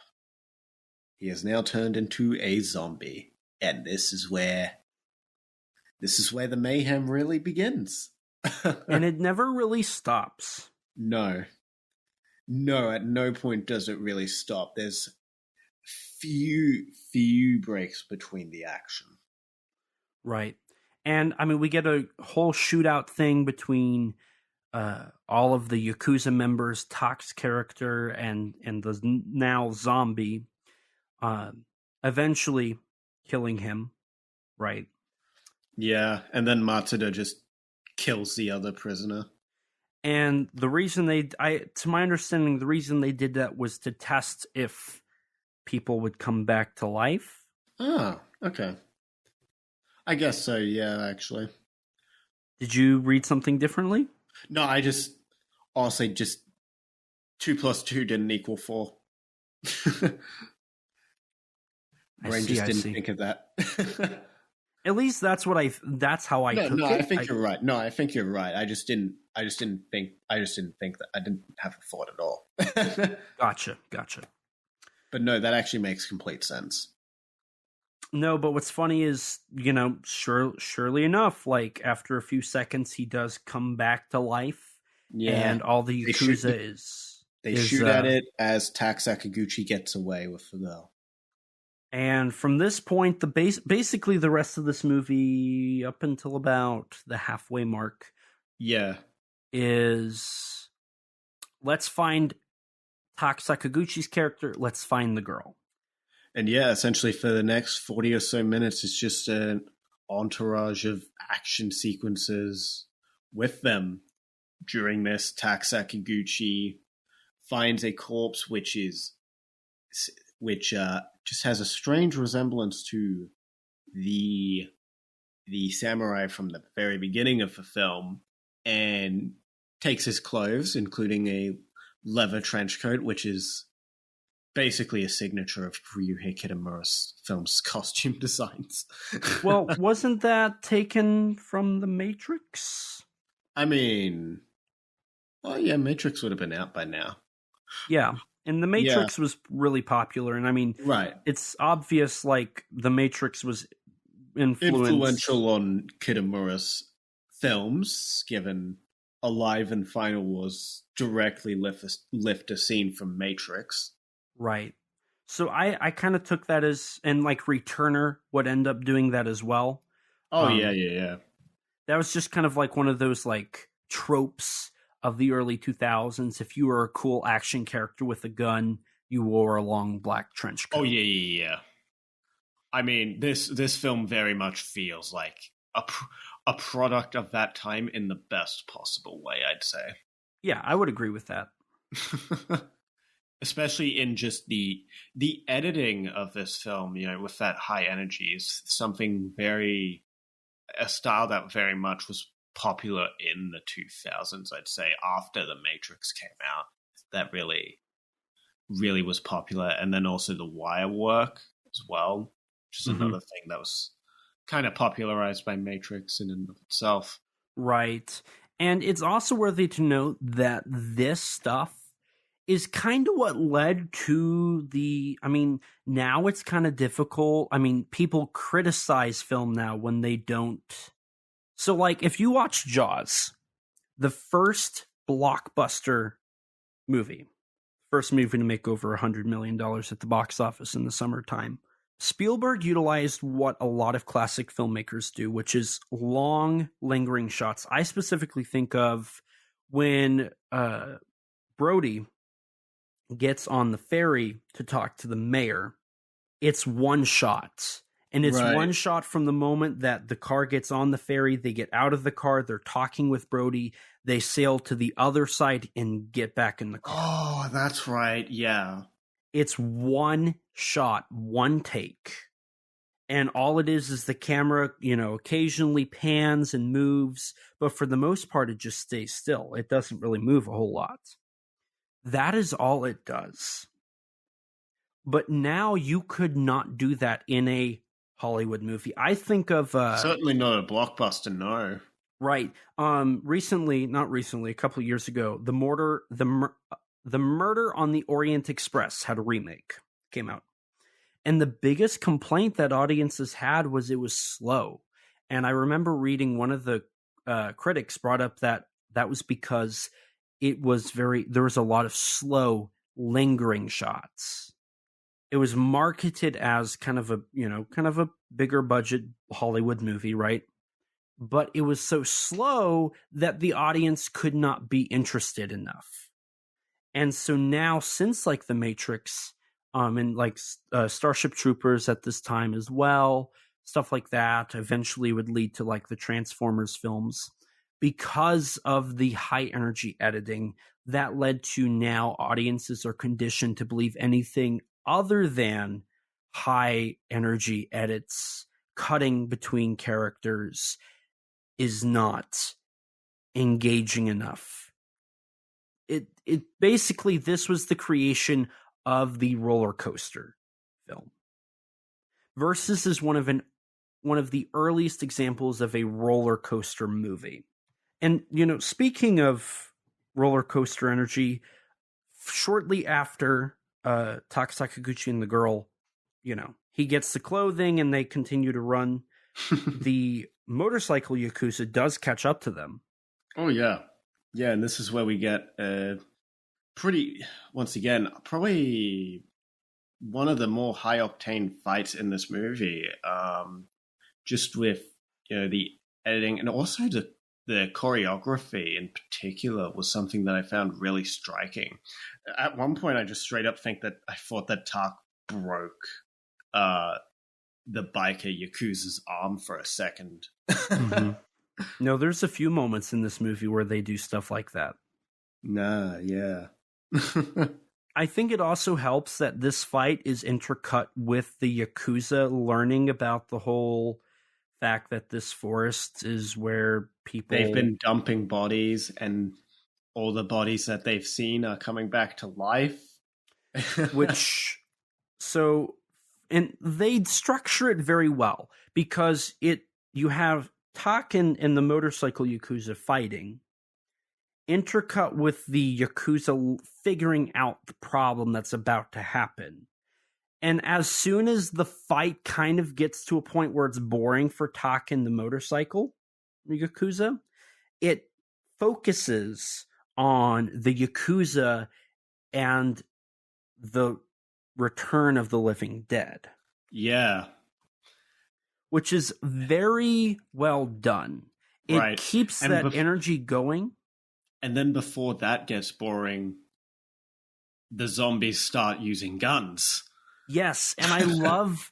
So typically, traditionally in zombie movies, the zombie isn't smart enough to use things. It's just kind of this walking mass that, will just try to grab you. Right, and this is before even like the running zombies became popular from like Zack Snyder's Dawn of the Dead remake.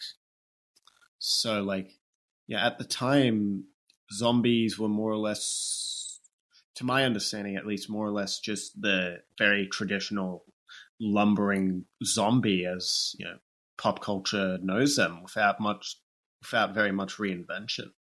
So this definitely brings something fresh to the table for the zombies in this film, and is a very nice and unexpected surprise that I honestly completely forgot about before this rewatch.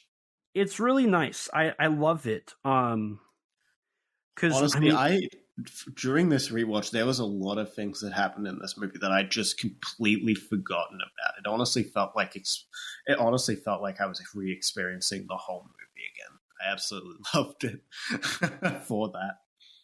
Well, see, for me, like, I've been, like I brought up earlier, I've been researching Japanese zombie movies. I've watched a lot of them. I bought more. More's coming in the mail.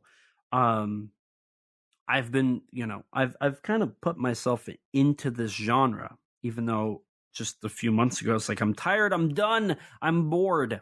Mm-hmm. Versus is a different case. Versus does something new enough with its zombies. There's some that are like doing, martial art moves. There's, they're using guns. They're actually aiming fairly decently. Right. Sometimes. And then we get a whole like crew of zombies that are like intelligent.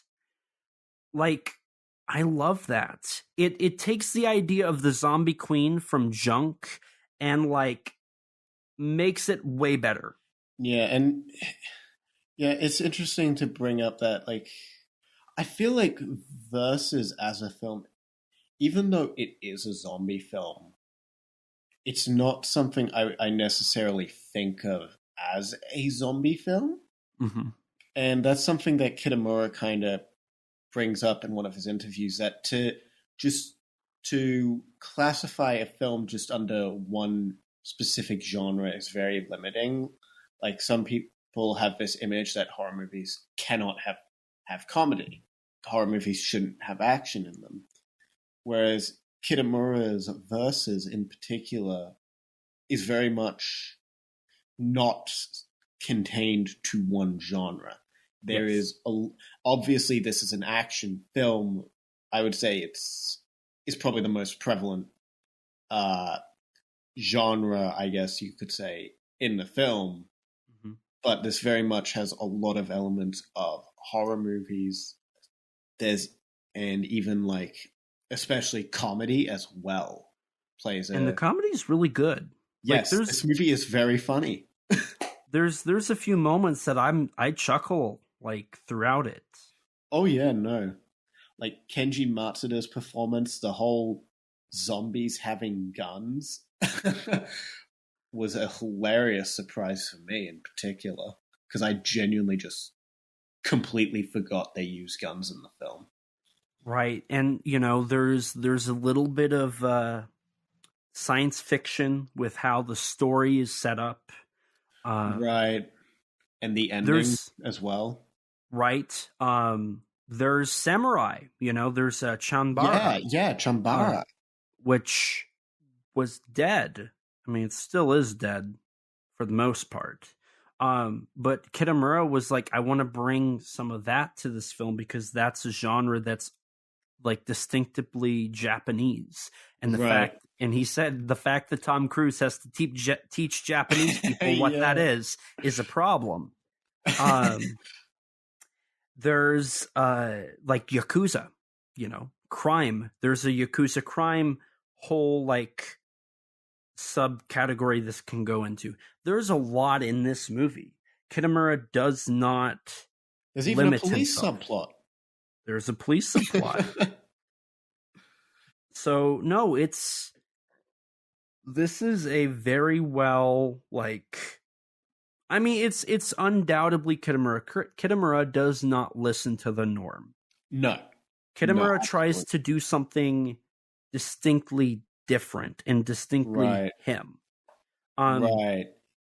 I mean, that's something that he made sure to highlight in interviews on Godzilla Final Wars, where he specifically wanted to bring something new to the table, which is why I say Tak Sakaguchi was tapped to be the action director of Final Wars, because he thought he could bring something new to the Godzilla series with Sakaguchi.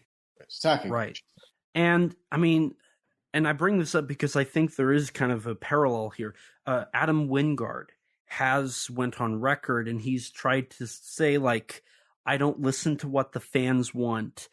I try to make something different, something unique, something like that's not what the fans want. When talking about kind of like Death Note and Blair Witch and Godzilla vs. Kong. But the problem there, I believe, for Wingard specifically, is the fact that Wingard does not channel this like amazing creative mind that Kitamura had, right? Mm-hmm. Wingard kind of looks at it at a very shallowly, kind of shallow, well, what do I want to do? Mm-hmm. And in for Godzilla versus Kong and Death Note, specifically those two, I can't comment on Blair Witch because I haven't seen the original film or the sequel. I've just seen his version. His two adaptations aren't looking into the genre deep enough to create something new, something fresh, something original. It's very... Yeah, I was gonna bring up like that. Like, I don't feel like Wingard's film, at least GVK, I don't feel like that's a particularly fresh movie. Certainly not in the way that Versus, I feel, is pretty fresh for its time. Right. And both Kitamura and Wingard approached it like Kitamura has said, like there's no like like Versus is just entertainment. It is an entertainment movie.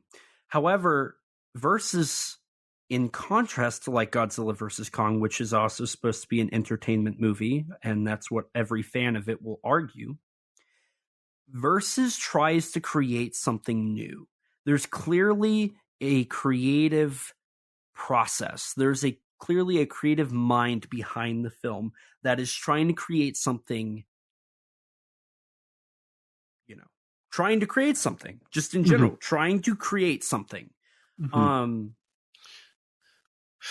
mean, Godzilla vs. Kong feels like it is trying, but like it feels like the film has been neutered with what new things it has been trying, with only really the Kong stuff kind of landing. But even then, there's not a very clear, there's not a clear creative voice.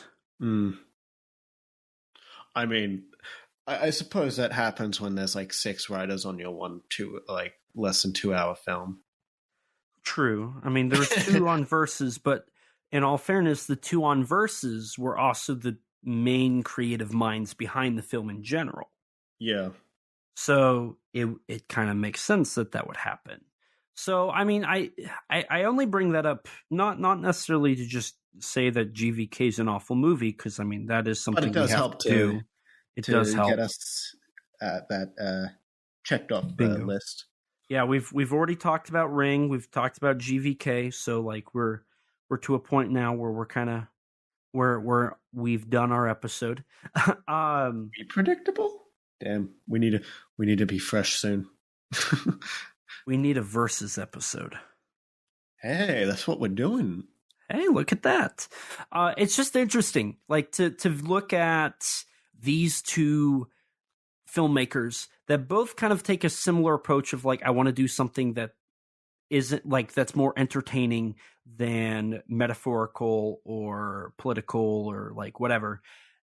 But one takes it and says, let me create something that is undoubtedly me. Mm-hmm. Like you look at a Kitamura movie, you say, yep, that is a Ryuhei Kitamura film. You take an Adam Wingard movie and it's like, this is a Hollywood movie. Right. I mean, I haven't seen this, so I can't personally comment on this, so this could be wrong. But from what I've heard, his Blair Witch movie kind of takes the Blair Witch Project and turns it into a rather generic-ish horror movie. Yes. It's very generic. It's not unique, right? Like that first Blair Witch was. Right. But I think that part of that too, but I think Kitamura's an obvious counter argument to this. By the time Blair Witch came out, 2016, the idea of a found footage horror movie had been done. Mm-hmm. Blair Witch Project exists. I mean, they did it on a monster level with Cloverfield and a knockoff of that called Monster. By this point, you had Wreck, there's plenty of foreign movies that are found footage. Right. With Wreck, you've got 3 or 4 sequels and then 3 or 4 American films as well. So the idea of a found footage horror movie by 2016 was kind of not original, right? But the counter argument to that is Yakuza films have existed for decades. Chanbara films were heavily used in the 50s, 60s, and 70s. Zombie movies they're a joke. In Japan now, they are a joke. They were a joke by the early 2000s. Right. On an international level, by this point, they definitely were kind of a worn out record. Action movies, you have The Matrix. Everything wanted to be The Matrix, and a lot of people criticize films for trying to be The Matrix. Mm-hmm. But versus Kitamura himself talked about how the Japanese film industry just was not satisfying him in the action film department at all, either. Right, and no producers even wanted to do verses. Right. Everybody turned him down. Right. So what Kitamura did is he took all of these genres, these subgenres and these genres and these tropes, and was like, let me spice things up here. Let me change up the formula. Let me kind of come in here and show you guys what you can do with this. And it works. Mm. It undoubtedly works. Every single genre and subgenre that Ryuhei Kitamura touched in this movie does not feel like he's retreading. Nah. And I think we can even see that in the battle that we've come up to. In the battle, Tak Sakaguchi ends up helping the Yakuza fight. They end up on the same side either way, and they're fighting with each other. Right. And which leads to the motorbike guy, the motorbike Yakuza man, just letting him go as well. Mm-hmm. Now that, of course, he states is to give them an opportunity so that Tak Sakaguchi can find the girl for them, but nonetheless, this unfortunately does lead to his death. Which, isn't this where we're introduced to our little side story? Yeah, after Kenji Matsuda and the Glasses Yakuza man shoot the biker Yakuza, this is where we cut to the police vehicle, where 2 injured police officers, one missing a hand, a hand which was dropped by Tak Sakaguchi earlier at the beginning of the film. They come out and they're like, what the hell? Now we're going to chase you. We're going to make you pay for this. They bring out their goddamn Barrett M82 sniper rifle, and the leading police officer, I guess, is just like, I'm the greatest hunter. I was trained by the FBI headquarters. I'm literally the greatest cop in the history of the world. My reflexes are faster than Mike Tyson's. Let me tell you, I am the greatest cop in the history of cops. And if you think that's wrong, then you're going to have to watch me kick some serious butts. Look at me. I'm great. I have a sniffer that can sniff out anybody. I worked for the FBI. I'm great. Right. I finally was able to let my Donald Trump impersonation on this podcast. Look at that. Congratulations, I guess. Thank you. Now, I will say this whole side cop story is kind of weirdly placed in this movie. Yeah. Like, it doesn't... There's nothing this really brings to the film. Like, at all. It doesn't really add much. It barely interacts up until, like, near the end. And even then, they're kind of like a side thing at the end. Like a side quest. Yeah, literally. They just show up and get killed by Dark Sakaguchi pretty much immediately. Right.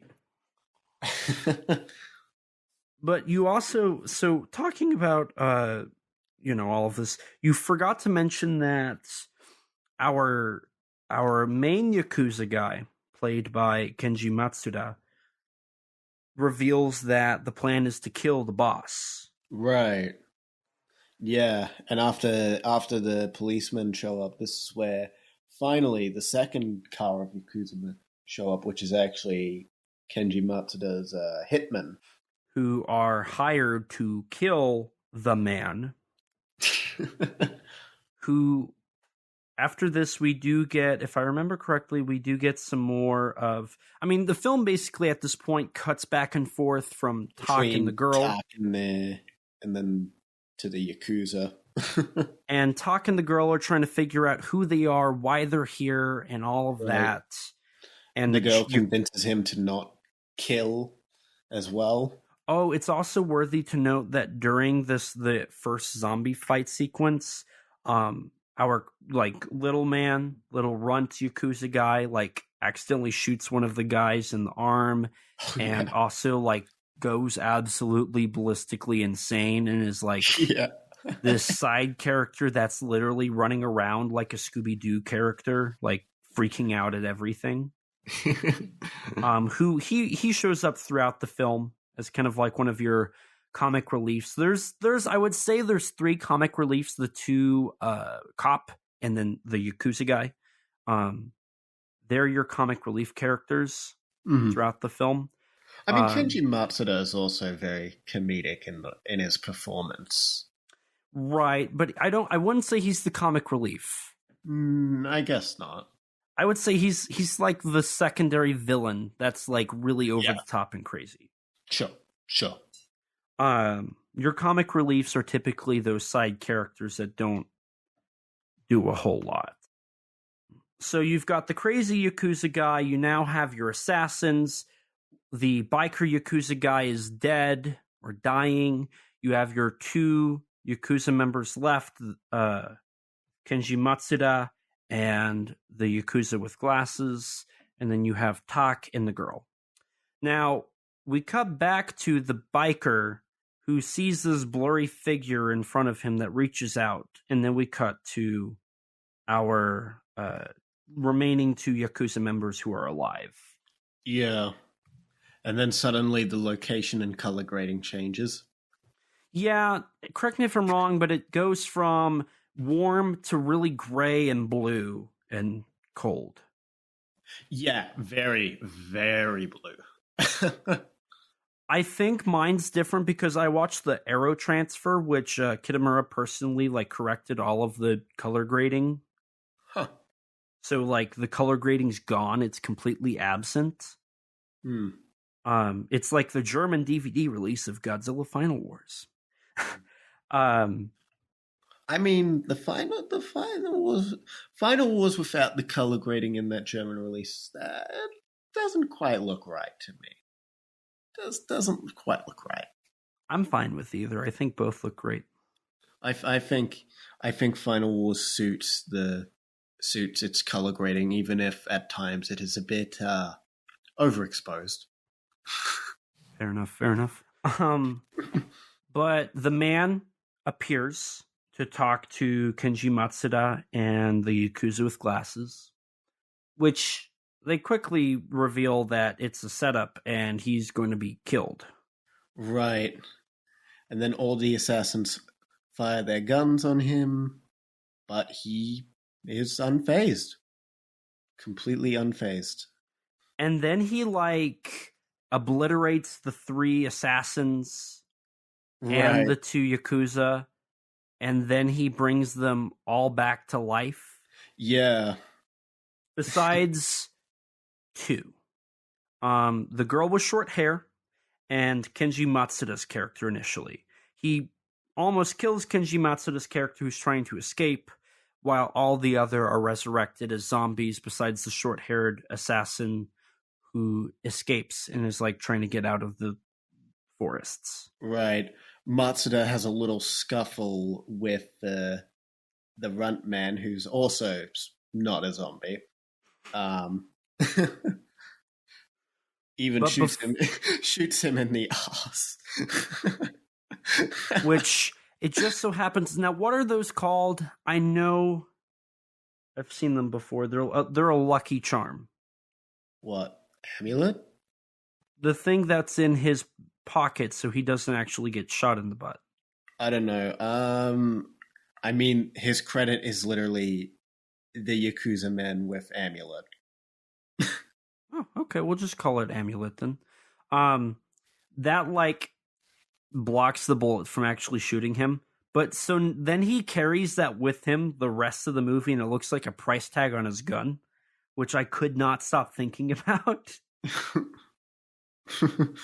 And for the next like 10 minutes, he's complaining. He's like just holding up his ass because he's in so much pain. It's worthy. So he runs away when the man and the zombie gang, as I'm going to call them, all go in on Matsuda, who he then Matsuda tries to shoot himself because but he's wasted all the bullets. He wasted the one bullet that the crazy Yakuza guy gave him on trying to kill him. He doesn't have a bullet left. And so he's turned into a zombie himself. Right. Which his zombie is amazing. But we'll talk about that when he really becomes prevalent. So now we have the man in the zombie gang, the crazy Yakuza, the short-haired assassin, Tak Sakaguchi, and the girl. Mm. The short-haired assassin girl does find Tak Sakaguchi and the girl. Mm-hmm. I mean, a little before this is also where Tak Sakaguchi and the girl encounter one of the assassin zombies, specifically the red-haired one, and engage in probably my favorite fight in the film. See, my favorite scene follows this fight. So they fight. I think it's a very entertaining fight. Yeah, I mean, there's just straight up a Final Wars moment in it. Right. Because, like, literally, they have a stare down near the end of the fight, I think. Tak stares down the zombie, and it's like the exact same music as in Final Wars during like the start of the motorbike chase. And it's like got the exact same editing, but where it's like cutting between the two, like looking at each other as it like zooms in on their faces. Right. and it is from the same composer. Right. The same composer came back for Final Wars to help co-compose with Keith Emerson, and there's one more. It was the composer on. Yes. So following this fight, the man shows up to see the aftermath. Right. And the red-headed zombie assassin is still alive. And he gets up, and this is my favorite scene in the movie. The man punches through his face. And now there's just a hole in his face, which the gore here is great. I just love like the camera shot where it's like through the hole in the head, and right, you see and you the can teeth. You can see the teeth. You see the blood dripping. It's great, and then the man is just annoyed by the eyeball stuck between his like fingers. So what's funny is So I've seen some Final Wars criticism videos, right? Mhm. And one of their arguments is always they pick the guy that did this movie, and they always show this scene specifically, because how ludicrous it looks out of context. This is like on par with when the frog from Yakuza Apocalypse strolls in and beats up everybody. Like, that out of context is like, what am I watching?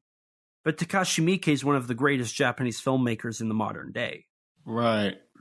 And that movie. I mean, just I'm going to great. be honest. Seeing that clip made me seeing that clip out of context made me interested in this movie. Like, that's Right. what originally attracted me to this movie, because that's awesome. The scene's awesome. I love this whole scene. I honestly think like the whole like the redhead zombie fight through to the man, you know, just punching through his face. I feel like those two scenes are just the perfect summary of Versus. Like, if you want to sell someone on Versus, I'm going to just show them these two scenes. Right. But see, what I don't like is the criticism of, see this one clip of the dude punching through the face? See how crazy this is? Why would you hire the guy who did this to do Final Wars? But what's interesting is, if you watch Versus, you have the blueprint for Final Wars. Oh, yeah. The movie is structured the exact same way as Godzilla Final Wars. Tak Sakaguchi's character is Godzilla. And what I love is, I mean, they took some influence from Chanbara movies, right? Tak Sakaguchi is supposed to be the Ronin samurai who has to fight off all the villains, right? Yeah. That same comparison has been made to Godzilla as this samurai-esque character who is the lone Ronin fighting off the villains. Mm-hmm.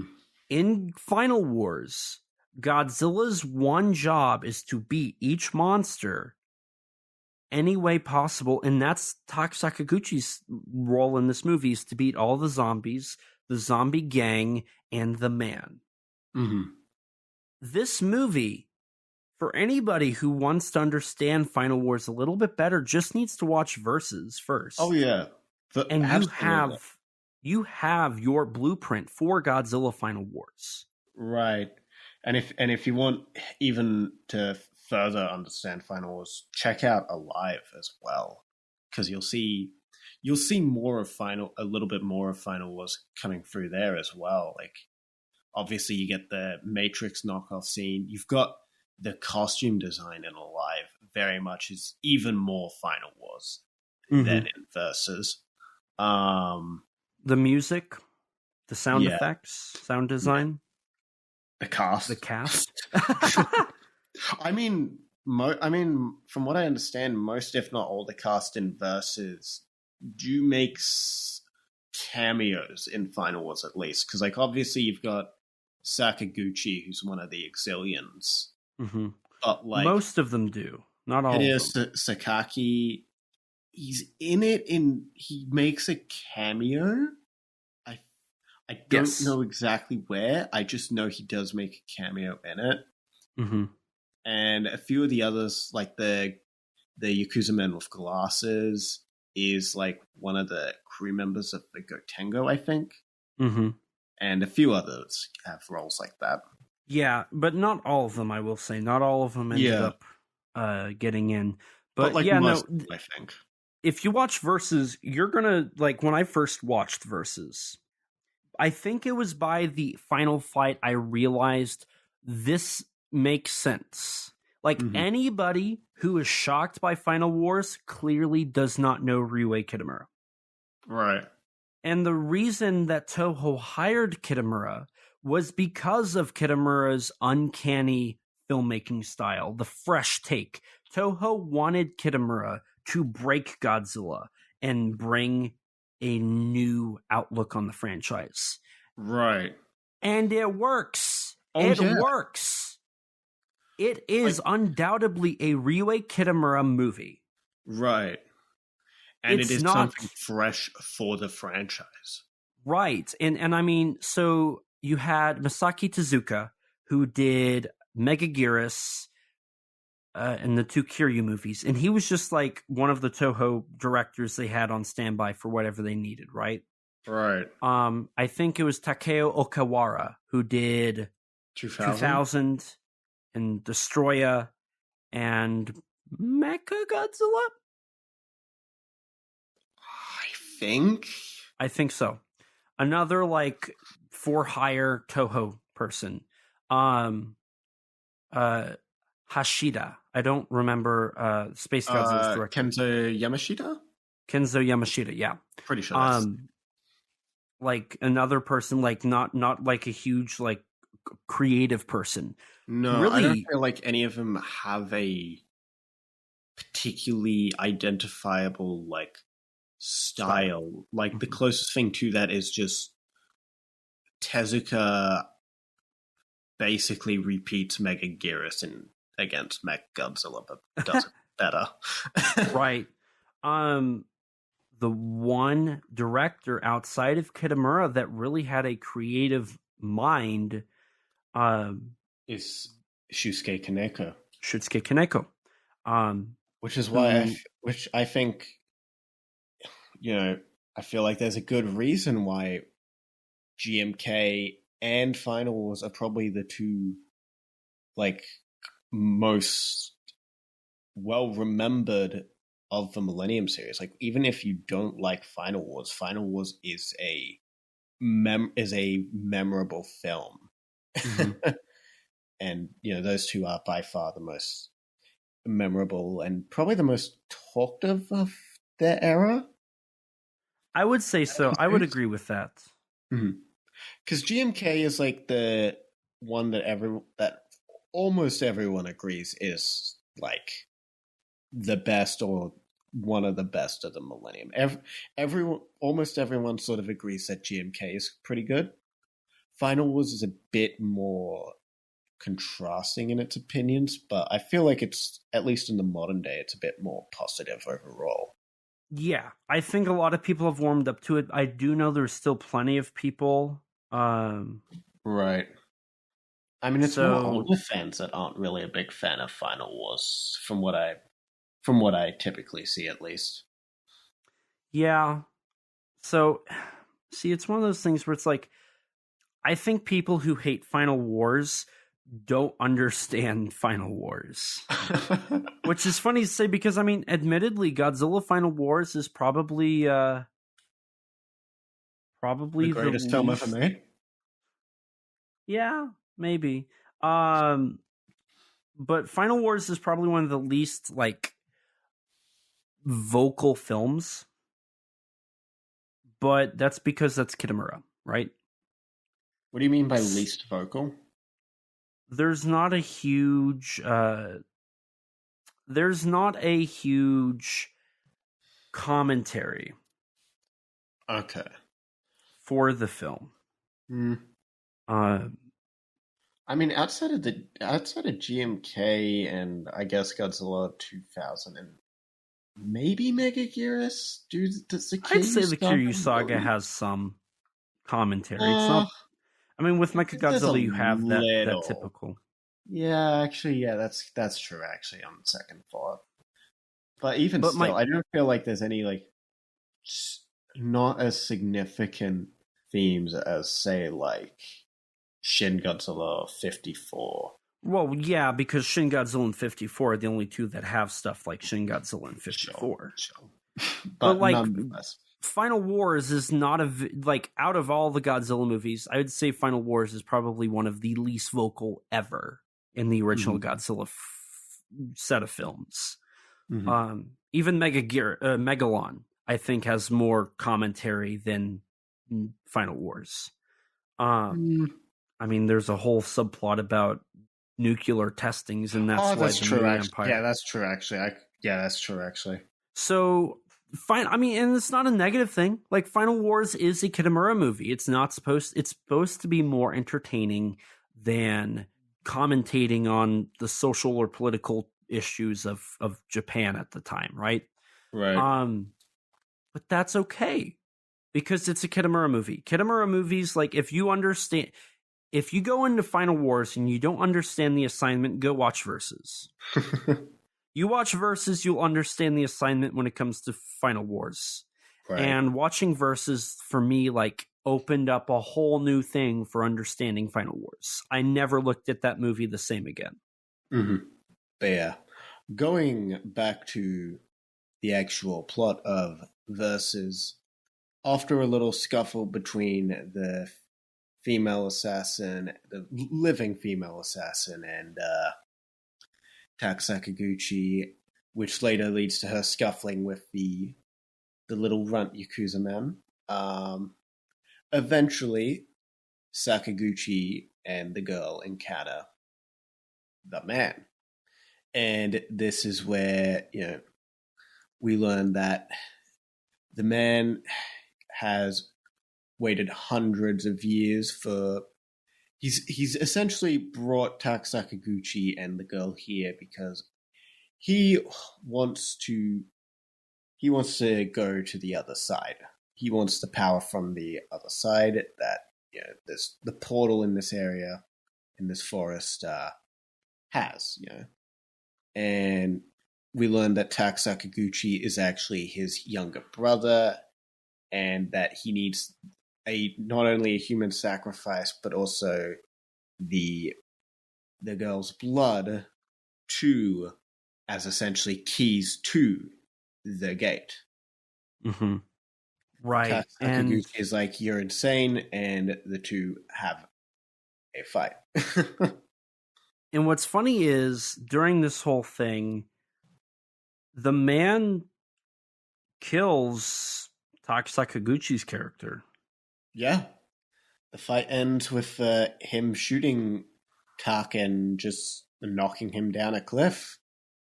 Eventually, the girl finds Tak's corpse and uses her blood to revive him. But she gets captured by the man's army of zombies, which then transitions us to the full samurai flashback, where we see Tak Sakaguchi was the Ronin at the beginning of the film, and every one of our Yakuza are revived soldiers of Hideo Sakaki's character, and during this time, Tak Sakaguchi was also still protecting this girl. Right, which I love the flashback sequence here. And what was really cool was the quote-unquote, what I called the ultimate sacrifice, where he ends up killing the girl so that she can't get to the man. I love that. Like, that's so unique and different. Like, that's not something I would expect to see. Like, but I mean, I love that. That's another great example of what, Kitamura brings to the table here. And we see the finale of that fight, which results in Tak Sakaguchi's character dying again. Well, for the first time. Well, he dies too, and before this, so it's the second, technically. Well, but the flashback is the first time we see canonically. True. Okay, yeah. If we're going in order of events, yes, it's It's his first time dying. Second time we've seen him die. Mm-hmm. And then like after this sequence, it cuts back to him waking up, which the lighting in his like resurrection is so good. Like it's like Godzilla, Heisei Godzilla backlighting level quality. Honestly, it's very 90s Japanese film lighting. Mm-hmm. It reminds me actually of, now I haven't seen this movie, but it reminds me of a couple screenshots I've seen from, say, Evil Dead Trap, with like the use of orange. Yeah. I could see that. Or even like your Keita Anamiya movies. Yeah, actually. Like your Mechanical Violator Heckhider and your Zeiram and your Zeiram 2 specifically. I mean, it's a bit of a different style to Keita Amamiya, but yeah, right, kind of to be expected. right.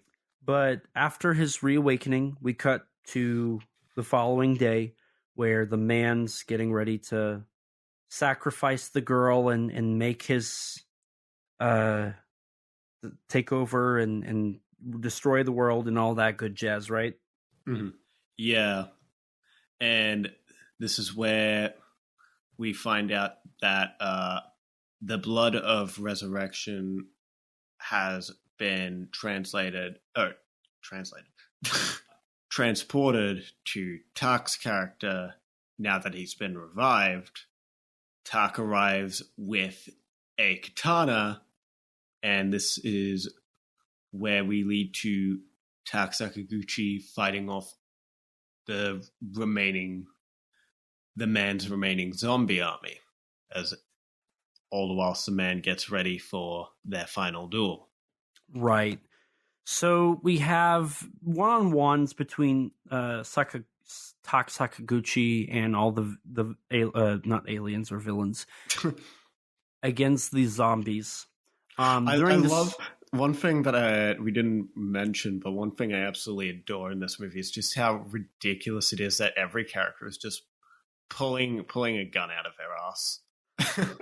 Yeah, there's guns everywhere in this movie. Guns and knives. Like they don't have any guns on them, and then they'll just suddenly have a gun. Tak Sakaguchi suddenly has like an assault rifle. Yeah. Well, it's amazing. Also, during this whole sequence, we do get some intercuts back to our cops, right? Right. We forgot to mention a little earlier in the film, they got into a car accident. They got a car. They shot the dude in the car. They are using this guy's car. That's kind of like a sports car. They find the other prisoner from the beginning of the movie. They find him during this sequence. And then they run him over.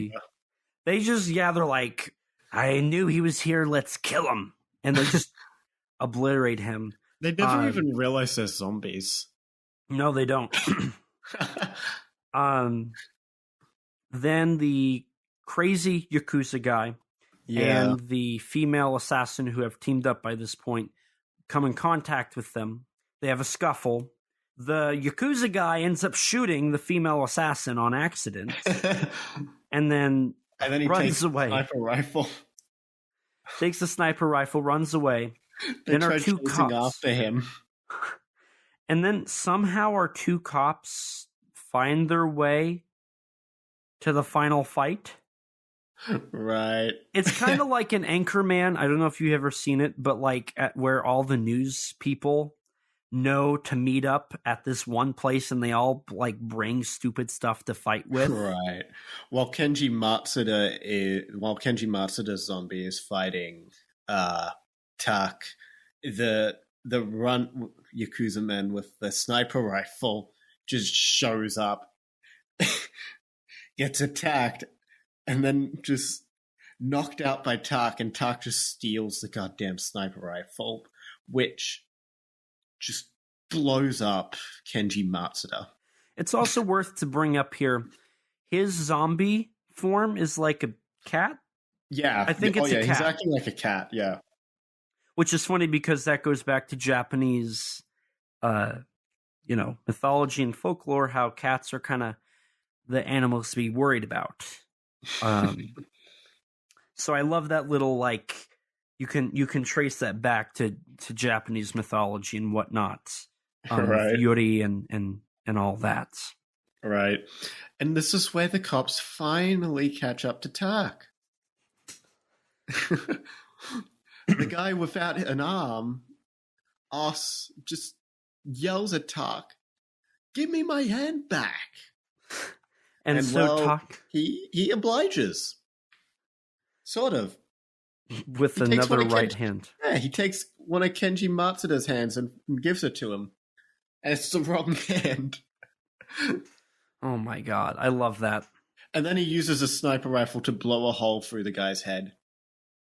And then it's the only shot that doesn't blow him up. That's true, because following that, the other cops, like, I have You can't hit me with your slow bullets. My reflexes are greater than Mike Tyson's. And then he just blows up. Yeah, he tries doing like the Neo thing from the Matrix, but he's like, "Oh shoot, I messed it up," and then blows up. Yeah.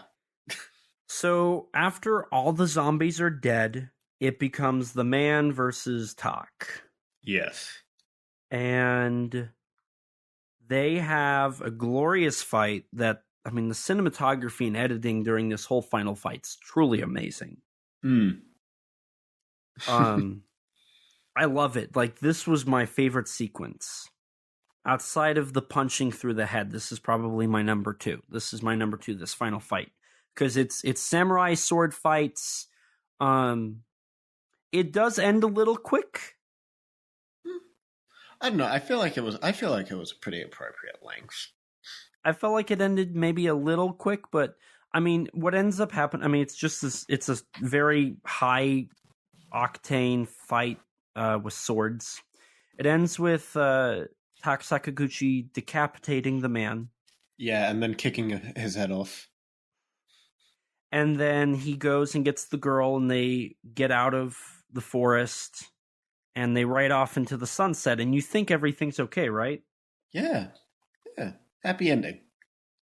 Well, then it cuts to 99 years later, where we have some amazing miniatures and like beautiful cinematography. I loved this final sequence. Yeah. An individual with a sword enters one of these buildings where the girl is being held by the Yakuza men and another individual. You would think it's Tak Sakaguchi challenging Hideo Sakaki again. But no. Their roles are reversed. Which is a great idea. I love that concept. The world is destroyed. There's nothing left for Tak to destroy, essentially. And these characters their fates are linked to come back again and fight to the death.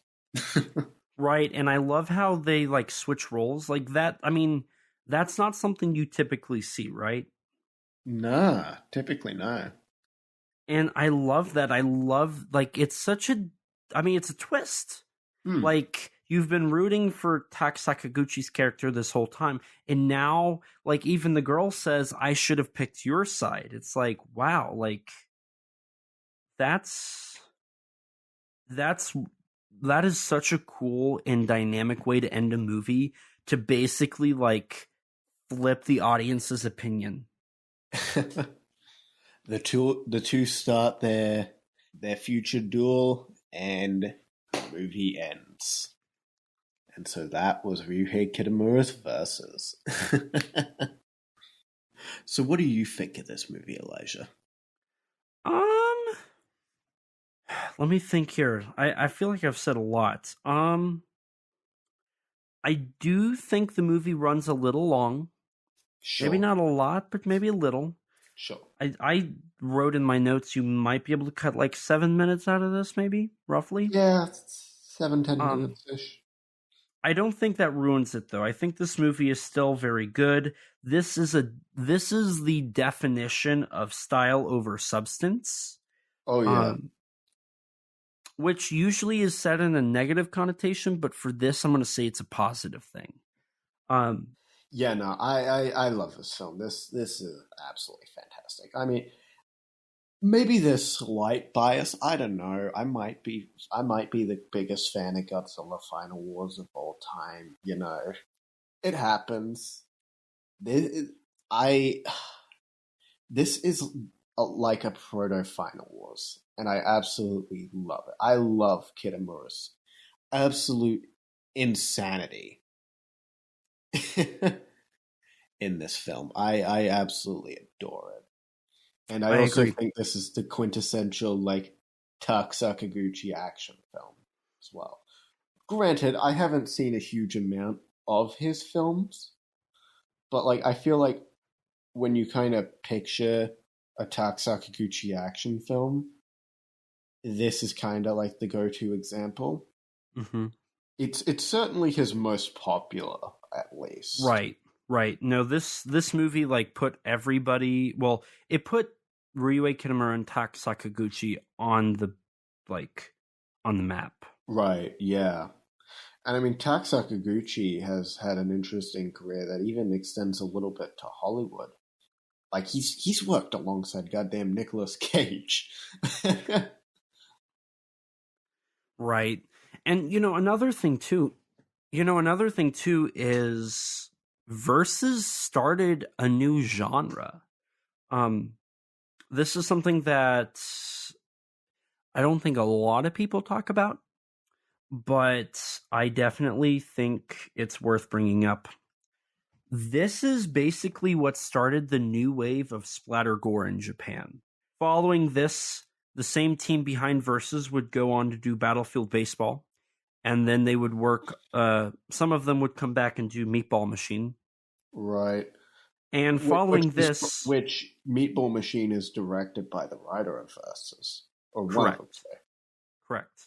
And following this, like Yoshihiro Nishimura would join, and whatnot. It would really start with Machine Girl, which kind of follows the same idea of Versus, though a little different.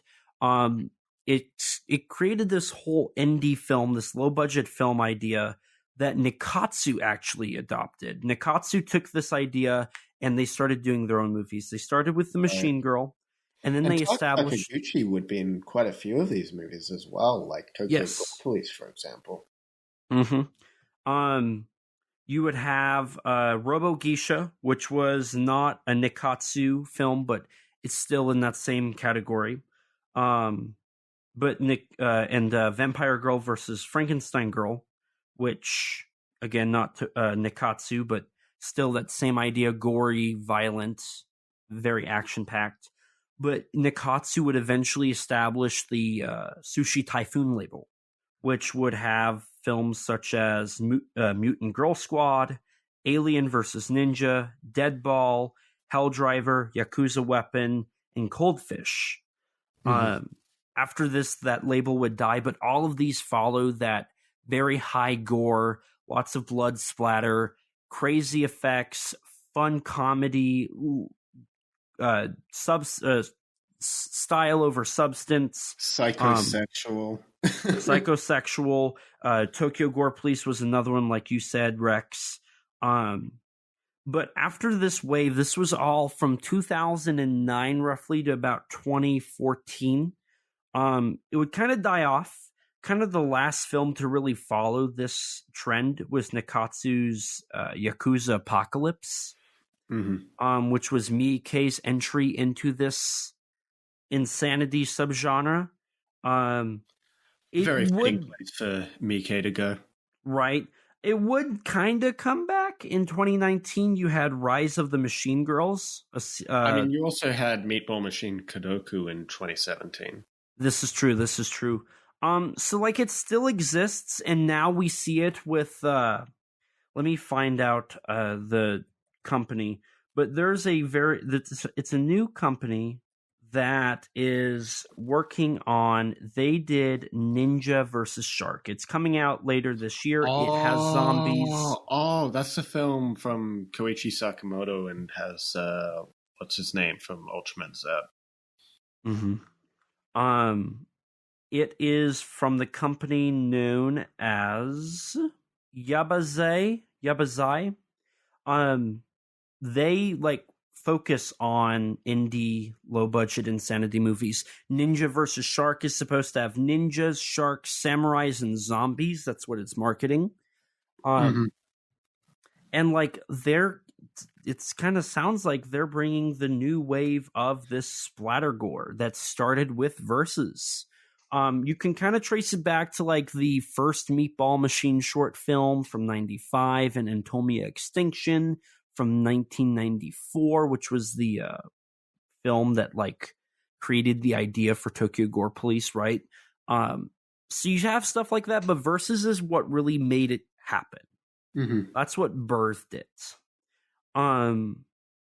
And it's still very much alive today. In the Versus booklet, it even suggested that One Cut of the Dead took some pages out of Versus for its style, at least for the zombie part, right? But what's most interesting to me is how Ryuhei Kitamura has not gotten back to this genre. He hasn't directed another splatter gore movie in Japan since Versus. That was his one and only time. I mean, there were plans for a sequel to Versus, with Kitamura having... Yeah, it was originally planned for filming in, I believe, 2005. Mm-hmm. But... And got re-announced in 2013, and yeah, every now and again, Kitamura's like, maybe someday down the line I'd like to do it someday down the line. But ultimately, as of currently, doesn't look like an official Kitamura sequel of Versus is anytime soon. He does apparently have a script. It's quote, big and insane, but he refuses to do a film that's watered down. He wants this to be much bigger. He wants it to be his Mad Max Fury Road, if you will. Right. Even having like 30 minutes of crazy car action in the opening. He also, because there was an American remake planned as well. Right, around 2008. That was planned for a 2010 release. And right. There's a script for that. Draft as well, yeah. Mm-hmm. So there's 2 scripts out there for Versus follow-ups.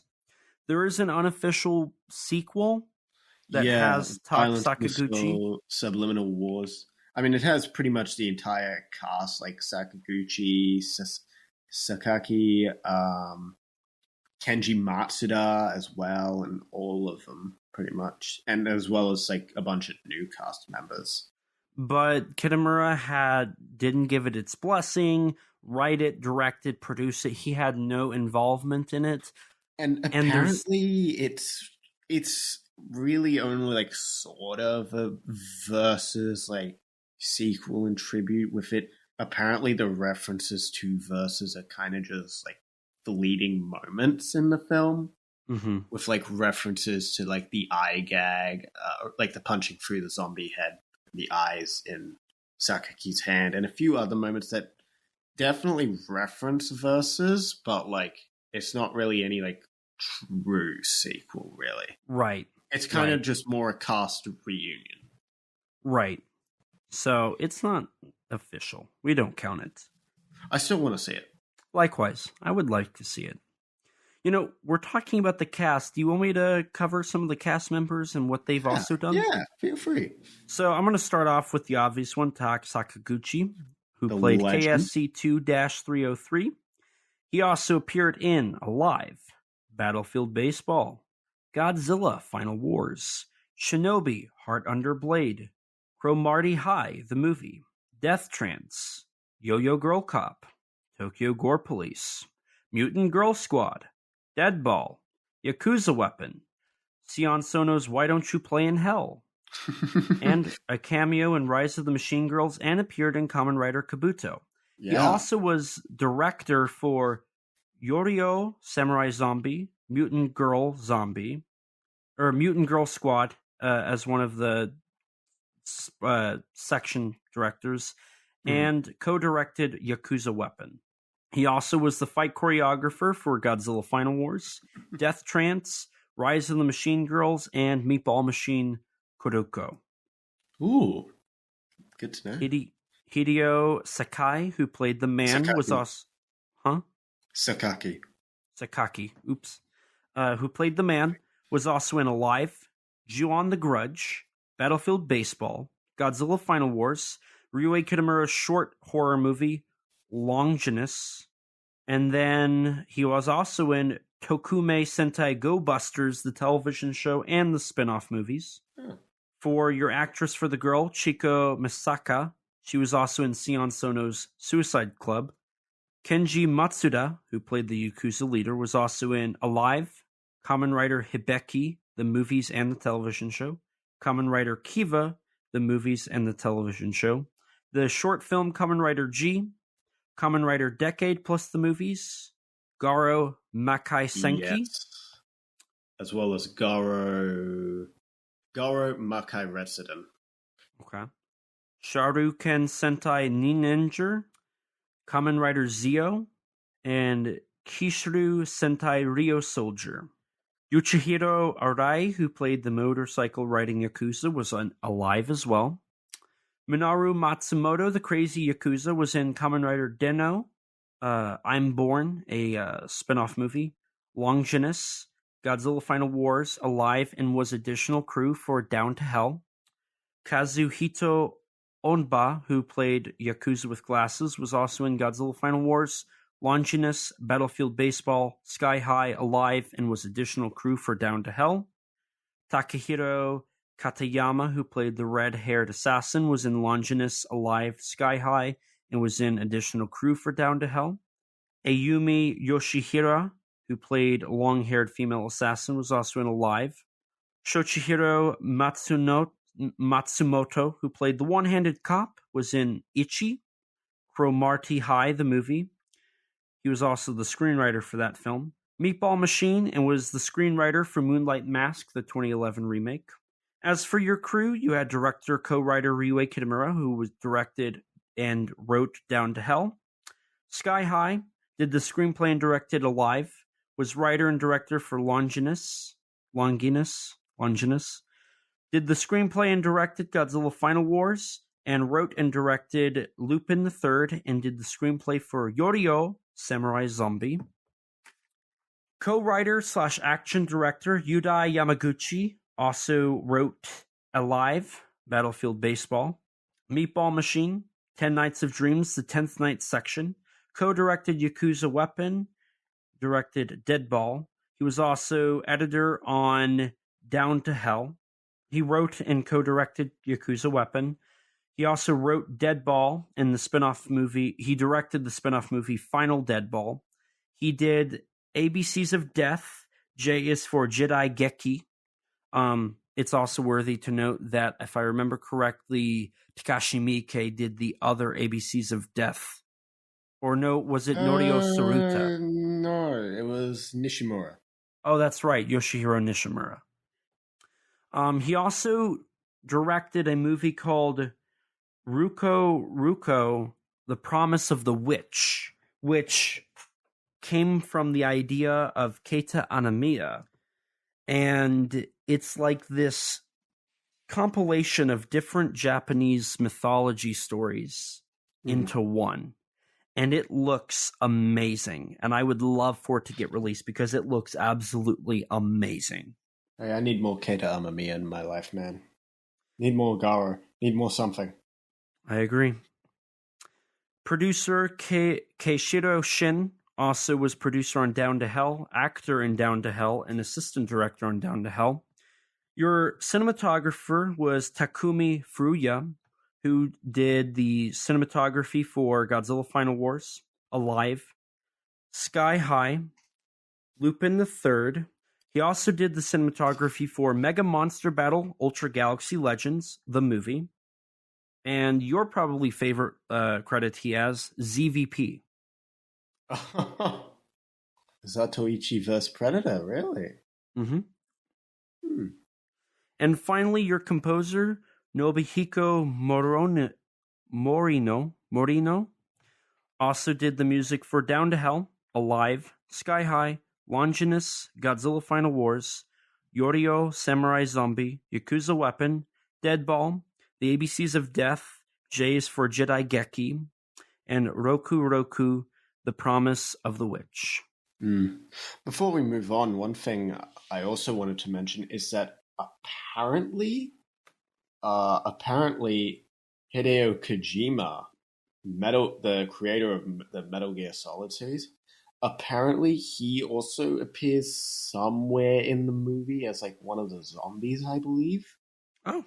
Yeah, and which is interesting when you consider that, you know, not only did he apparently he appears in Kitamura's Azumi, but Kitamura would eventually a few years later go on to direct the cutscenes in Metal Gear Solid 3, and would bring in the main artist sort of behind the Metal Gear series onto Godzilla Final Wars. Interesting. Was there anything else you wanted to, any other fun factoids or anything you wanted to bring up? No, I think that looks like everything I've got, really. Everything interesting. All right. Does that mean we're on to the final part of this? Our ranking, perhaps? Our ranking. You are correct. Ah. So, in dramatic fashion, I think we should start at the bottom of our list and make our way to the top. It's going to be a very shocking list, I can tell you that much. I'm curious. I don't know what you're going to put. So, I feel like my list is pretty obvious. We'll see. I'm curious if ours will line up or not. Well, so I feel like our bottom two will line up. I agree. I think those are going to stay the same. So at number 4, what do you have? Stacy, Attack of the Schoolgirl Zombies. Me too. That movie's just really weird and awkward and kind of creepy. Yeah. And boring and nothing. Like, it was boring enough, like, before talking to you about it, but then it just, and weird enough. And then our conversation made me dislike it even more. So, yeah, that one goes straight to the bottom. Yeah. Number 3, I have Junk. Same. Okay. I think it's a fine and fun zombie film, but it doesn't really provide anything very fresh or new to the genre. Right. If you're looking for a zombie movie, everything Junk has Versus does, but better. Everything Junk does, you can find anywhere else. Right, because it's basically rip off the movie. Right. Yeah, literally. And then number 2, do I go first or do you? Oh, who do you want to go first? Fine. For number 2, I've got One Cut of the Dead.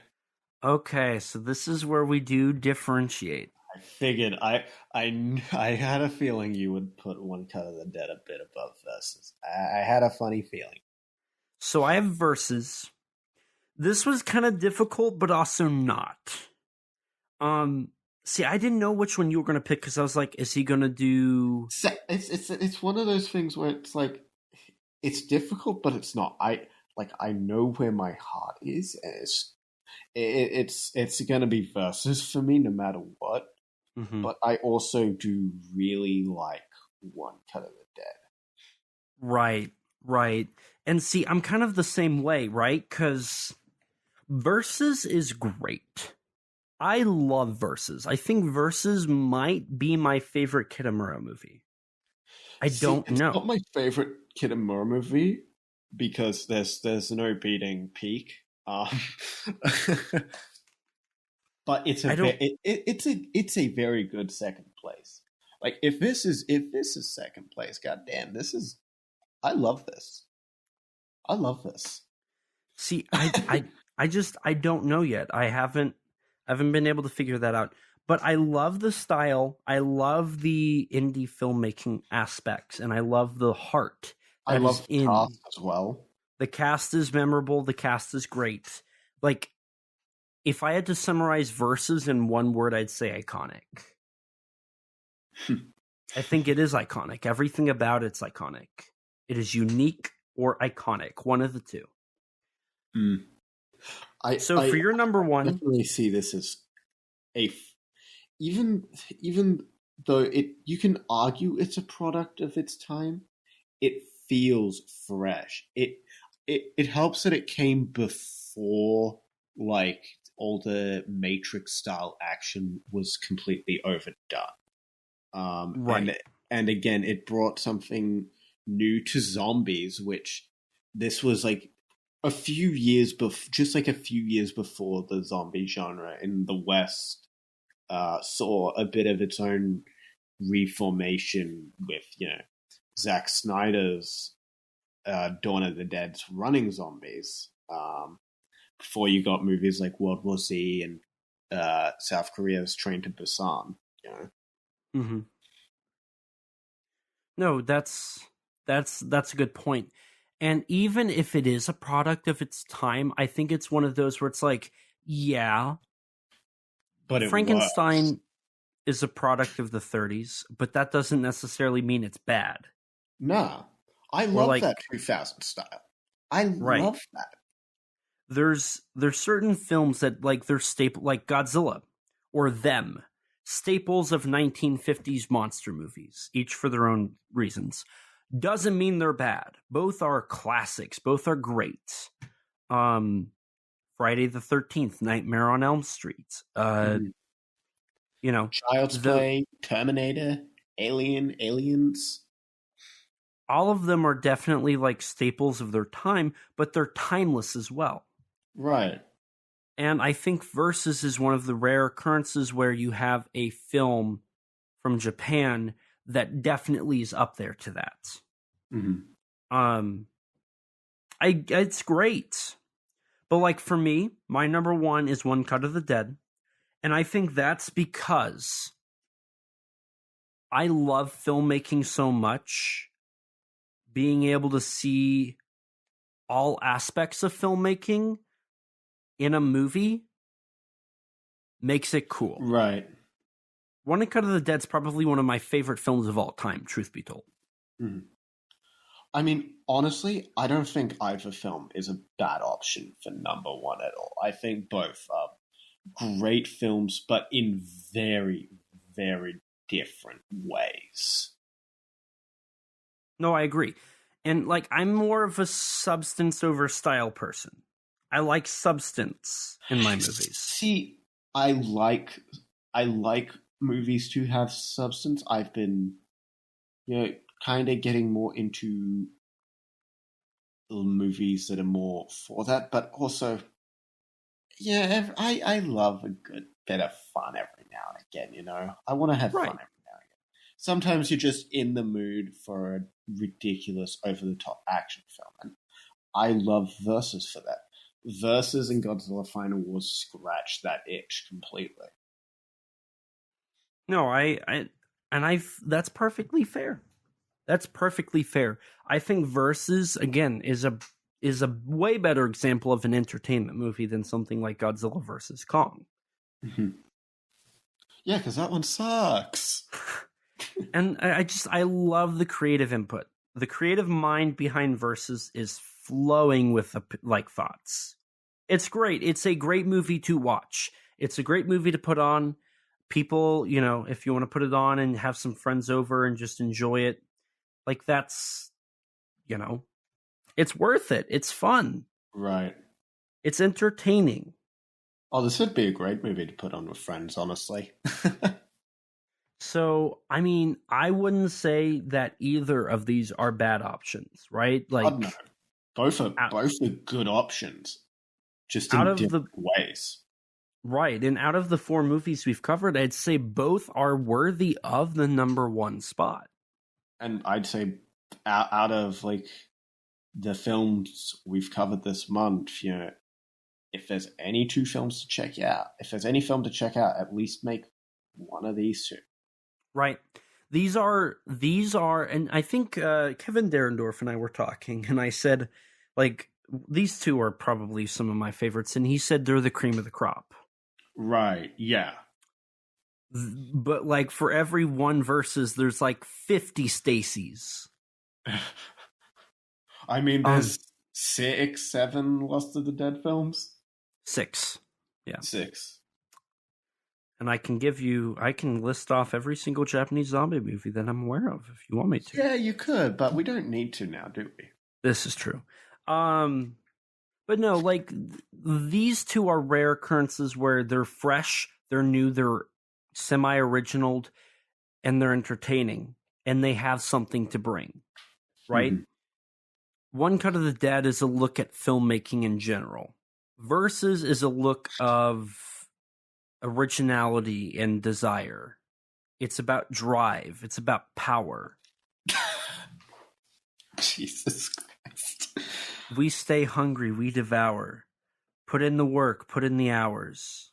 Oh my god. Alright, this episode needs to end now. Just because of that, Jesus Well, Christ. I honestly, I got nothing else to say. Like, this is a very good movie. Highly recommend. Agreed. I would gladly watch this again. There we go. And that's also worth it if it's got the rewatch value. So, Rex, do you want to join me in the most noblest of podcasting traditions? Oh? Why, of course. Okay. Well, why don't you let the lovely listeners know where they can find you at? Well, dear listeners, you can find me on YouTube at RexXeno, on Twitter at Rex_Xenomorph, and on Instagram, Rex_Xeno. And if you want to check out some of my writing, go take a look at the Tokusatsu Network. All right. As for me, hello, my name's Elijah. You can find me on YouTube at ET13 Productions, on Twitter at ET13 Productions, or on Instagram at ET13 Productions. My Instagram's full of figure photography. My Twitter's full of opinions and news and all that good jazz. Opinions, scary. Yeah. And my YouTube's full of videos I've done in the past, and it will be the home to all of my short films as I slowly upload them to that YouTube channel. You can also find my work on KaijuUnited.com. I recently published an article looking into the world of Takashi Yamazaki and what you can expect for Godzilla -1, if that's something you're interested in. Besides that, I contributed to a book, Giant Bug Cinema, a Monster Kid's Guide you can purchase on Amazon, where I talk about the movie Ghidorah, the Three-Headed Monster. Outside of that, I also am a host of the Monsters with Attitude YouTube group, where we do monthly live streams talking about kaiju stuff. I also am one of the people that will be contributing videos, maybe regularly. By the time this episode's out, I have at least done an unboxing video covering the Gorgo 4K released by Vinegar Syndrome. If that's something you are interested in, I edited and filmed some of that and wrote some of that unboxing video. So I also did the intro and outro for the YouTube channel, which is pretty cool. So I do all of that. And I want to say that's about all I do now. Working on some other stuff that hopefully I can talk about sooner rather than later. But outside of that, we do have some housekeeping we have to do. Housekeeping? Yes. So we were graciously gifted with 2 reviews on our Apple Podcasts. As a reminder for anyone, you can leave us a review. Hopefully it's 5 stars, please. On our Apple Podcast, you don't need an Apple device. You just need to log in, which you can make an account within 2 minutes. You just go to podcast.apple.com or just look up Kaiju Conversation on Kaiju Conversation Apple Podcasts on Google, and you can find the link and you can go leave a 5-star rating. We have 2 here, so I'm going to read them out here. We have one from Mr. Frankie B. Washington titled Kaiju, Cowboys, and Indie Comic Creators. And this is his review. With a thunderous stomp, we have landed with many others, exposed at a young age to giant lizards and metallic flying aliens from space. The Showa era helped to elevate imagination and gave passion to our pursuit to be part of legacies.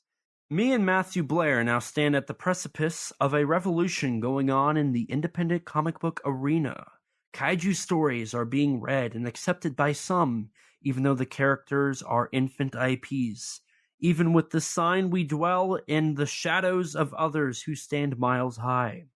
It is only when brave, like Kaiju Conversation, shine the spotlight on creators like us that we truly gain stares from the curious readers willing to risk it all on our comic book.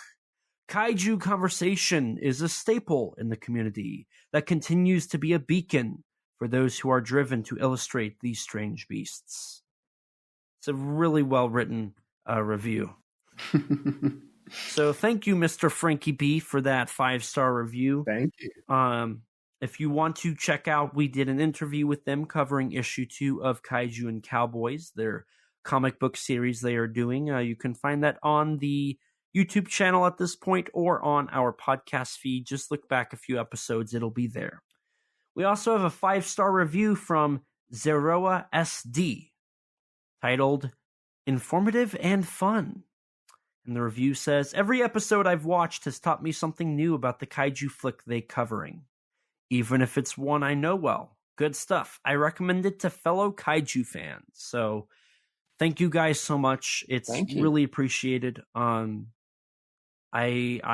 honored that we can help inform and continue to bring love to this, to the kaiju genre, to the tokusatsu genre, to the giant monster genre, J-horror, Japanese cinema. We love this stuff. We love this stuff. I mean, we're both learning Japanese now, so right. Hopefully we'll be successful. Fingers crossed. Hopefully. This stuff, like, we eat, breathe, and sleep this. So hearing stuff like that, it makes us feel good. I think I speak for both of us when I say we really appreciate it. We really, really appreciate it. I can't articulate the words for how much I appreciate it. Well, don't forget to write us on iTunes. That boosts our ratings and helps us get recommended to more people just like you. If you want to follow what Frankie B and Zeroa did and leave us a 5-star rating, that's highly appreciated. Let us know what you guys think. Again, we appreciate it so much. If you don't have an Apple device, which I don't blame you, I do actually. That's a lie. I should change the script. Yeah, I'm doing it. You haven't changed it in like a year. Yeah, I use a MacBook to do this podcast. Yeah, I totally do. Yeah, but you can also rate us on Spotify. That's something new you can do if you want to. Or you could leave us a rating on Spotify and Apple if you want to. If you want to stay up to date with all things Kaiju Conversation related, you can follow us on Twitter at KAIJU_CONVERS. If you don't have Twitter, you can follow us on Instagram or like us on Facebook at the same handles. If you're like me before podcasting and you don't have any social media, lucky you. You can email us at kaijuconversation@gmail.com, all lowercase, all one word, you know the drill. And as always, we'll read your reviews on air for everyone to hear, just like those two. We also have a Teespring store. Eventually, we're going to have original artwork on there, but until then, you can sport an awesome logo on a t-shirt or maybe even on a coffee mug. If you'd like to chat with us, check out our Discord server full of others that have similar interests to you. Recently, there was a conversation in our General One chat about the recently revealed Godzilla x Kong The New Empire banners, which utilize couple-of-year-old renders of Godzilla. And I mean, the Kong render looks new, I think. The Kong render's new.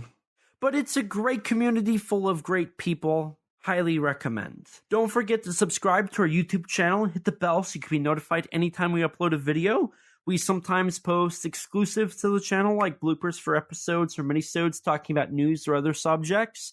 We also have an interview with Mechagodzilla designer Jared Krzyzewski on the channel, and the upcoming Kaiju film. We have the director Andrew L. Phillips on there talking about his movie Kaiju Island of Fire. Exclusive information and some cool looks if you go check out the YouTube version. There's also a version that probably is on our podcast feed by now if you want to check that out. Highly recommend it. Definitely keep an eye out on that project. I'm sorry to Jared for butchering his name. I definitely did. I'm so sorry. And a huge thanks to Rex for editing all of these episodes and all the other content we upload. His links can be found in the description below. Along with Rex, we'd like to give a huge thanks and shout out to Danny DeMana of the Godzilla Novelization Project for his amazing vocals on our theme song. You can support him by following him on Twitter at Danzilla93_GNP or visit his website, GodzillaNovelizationProject.com. And a huge thanks to Grattan Conwell from the podcast Giant Monster BS for composing the music for our theme song. You can support him by following the podcast on Twitter at GiantMonsterBS or on any podcast platform under the name Giant Monster BS. And with that, we're going to wrap things up here. This is the end of Zombie Month. We have gone through another month of this year. It has been great. We are entering into the November month.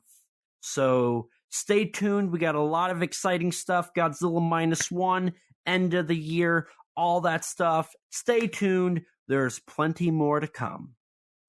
So with that, thank you guys so much for listening. And as always, please remember, life's too short to not talk big. Bye, guys. Aye. We are set, we are in debt, there's nothing to sweat. Life's too short now, baby. To not talk big now, baby. Conversation. His name's Elijah, baby. And also Rex now, baby. We love those kaiju, baby. And you will too now, baby.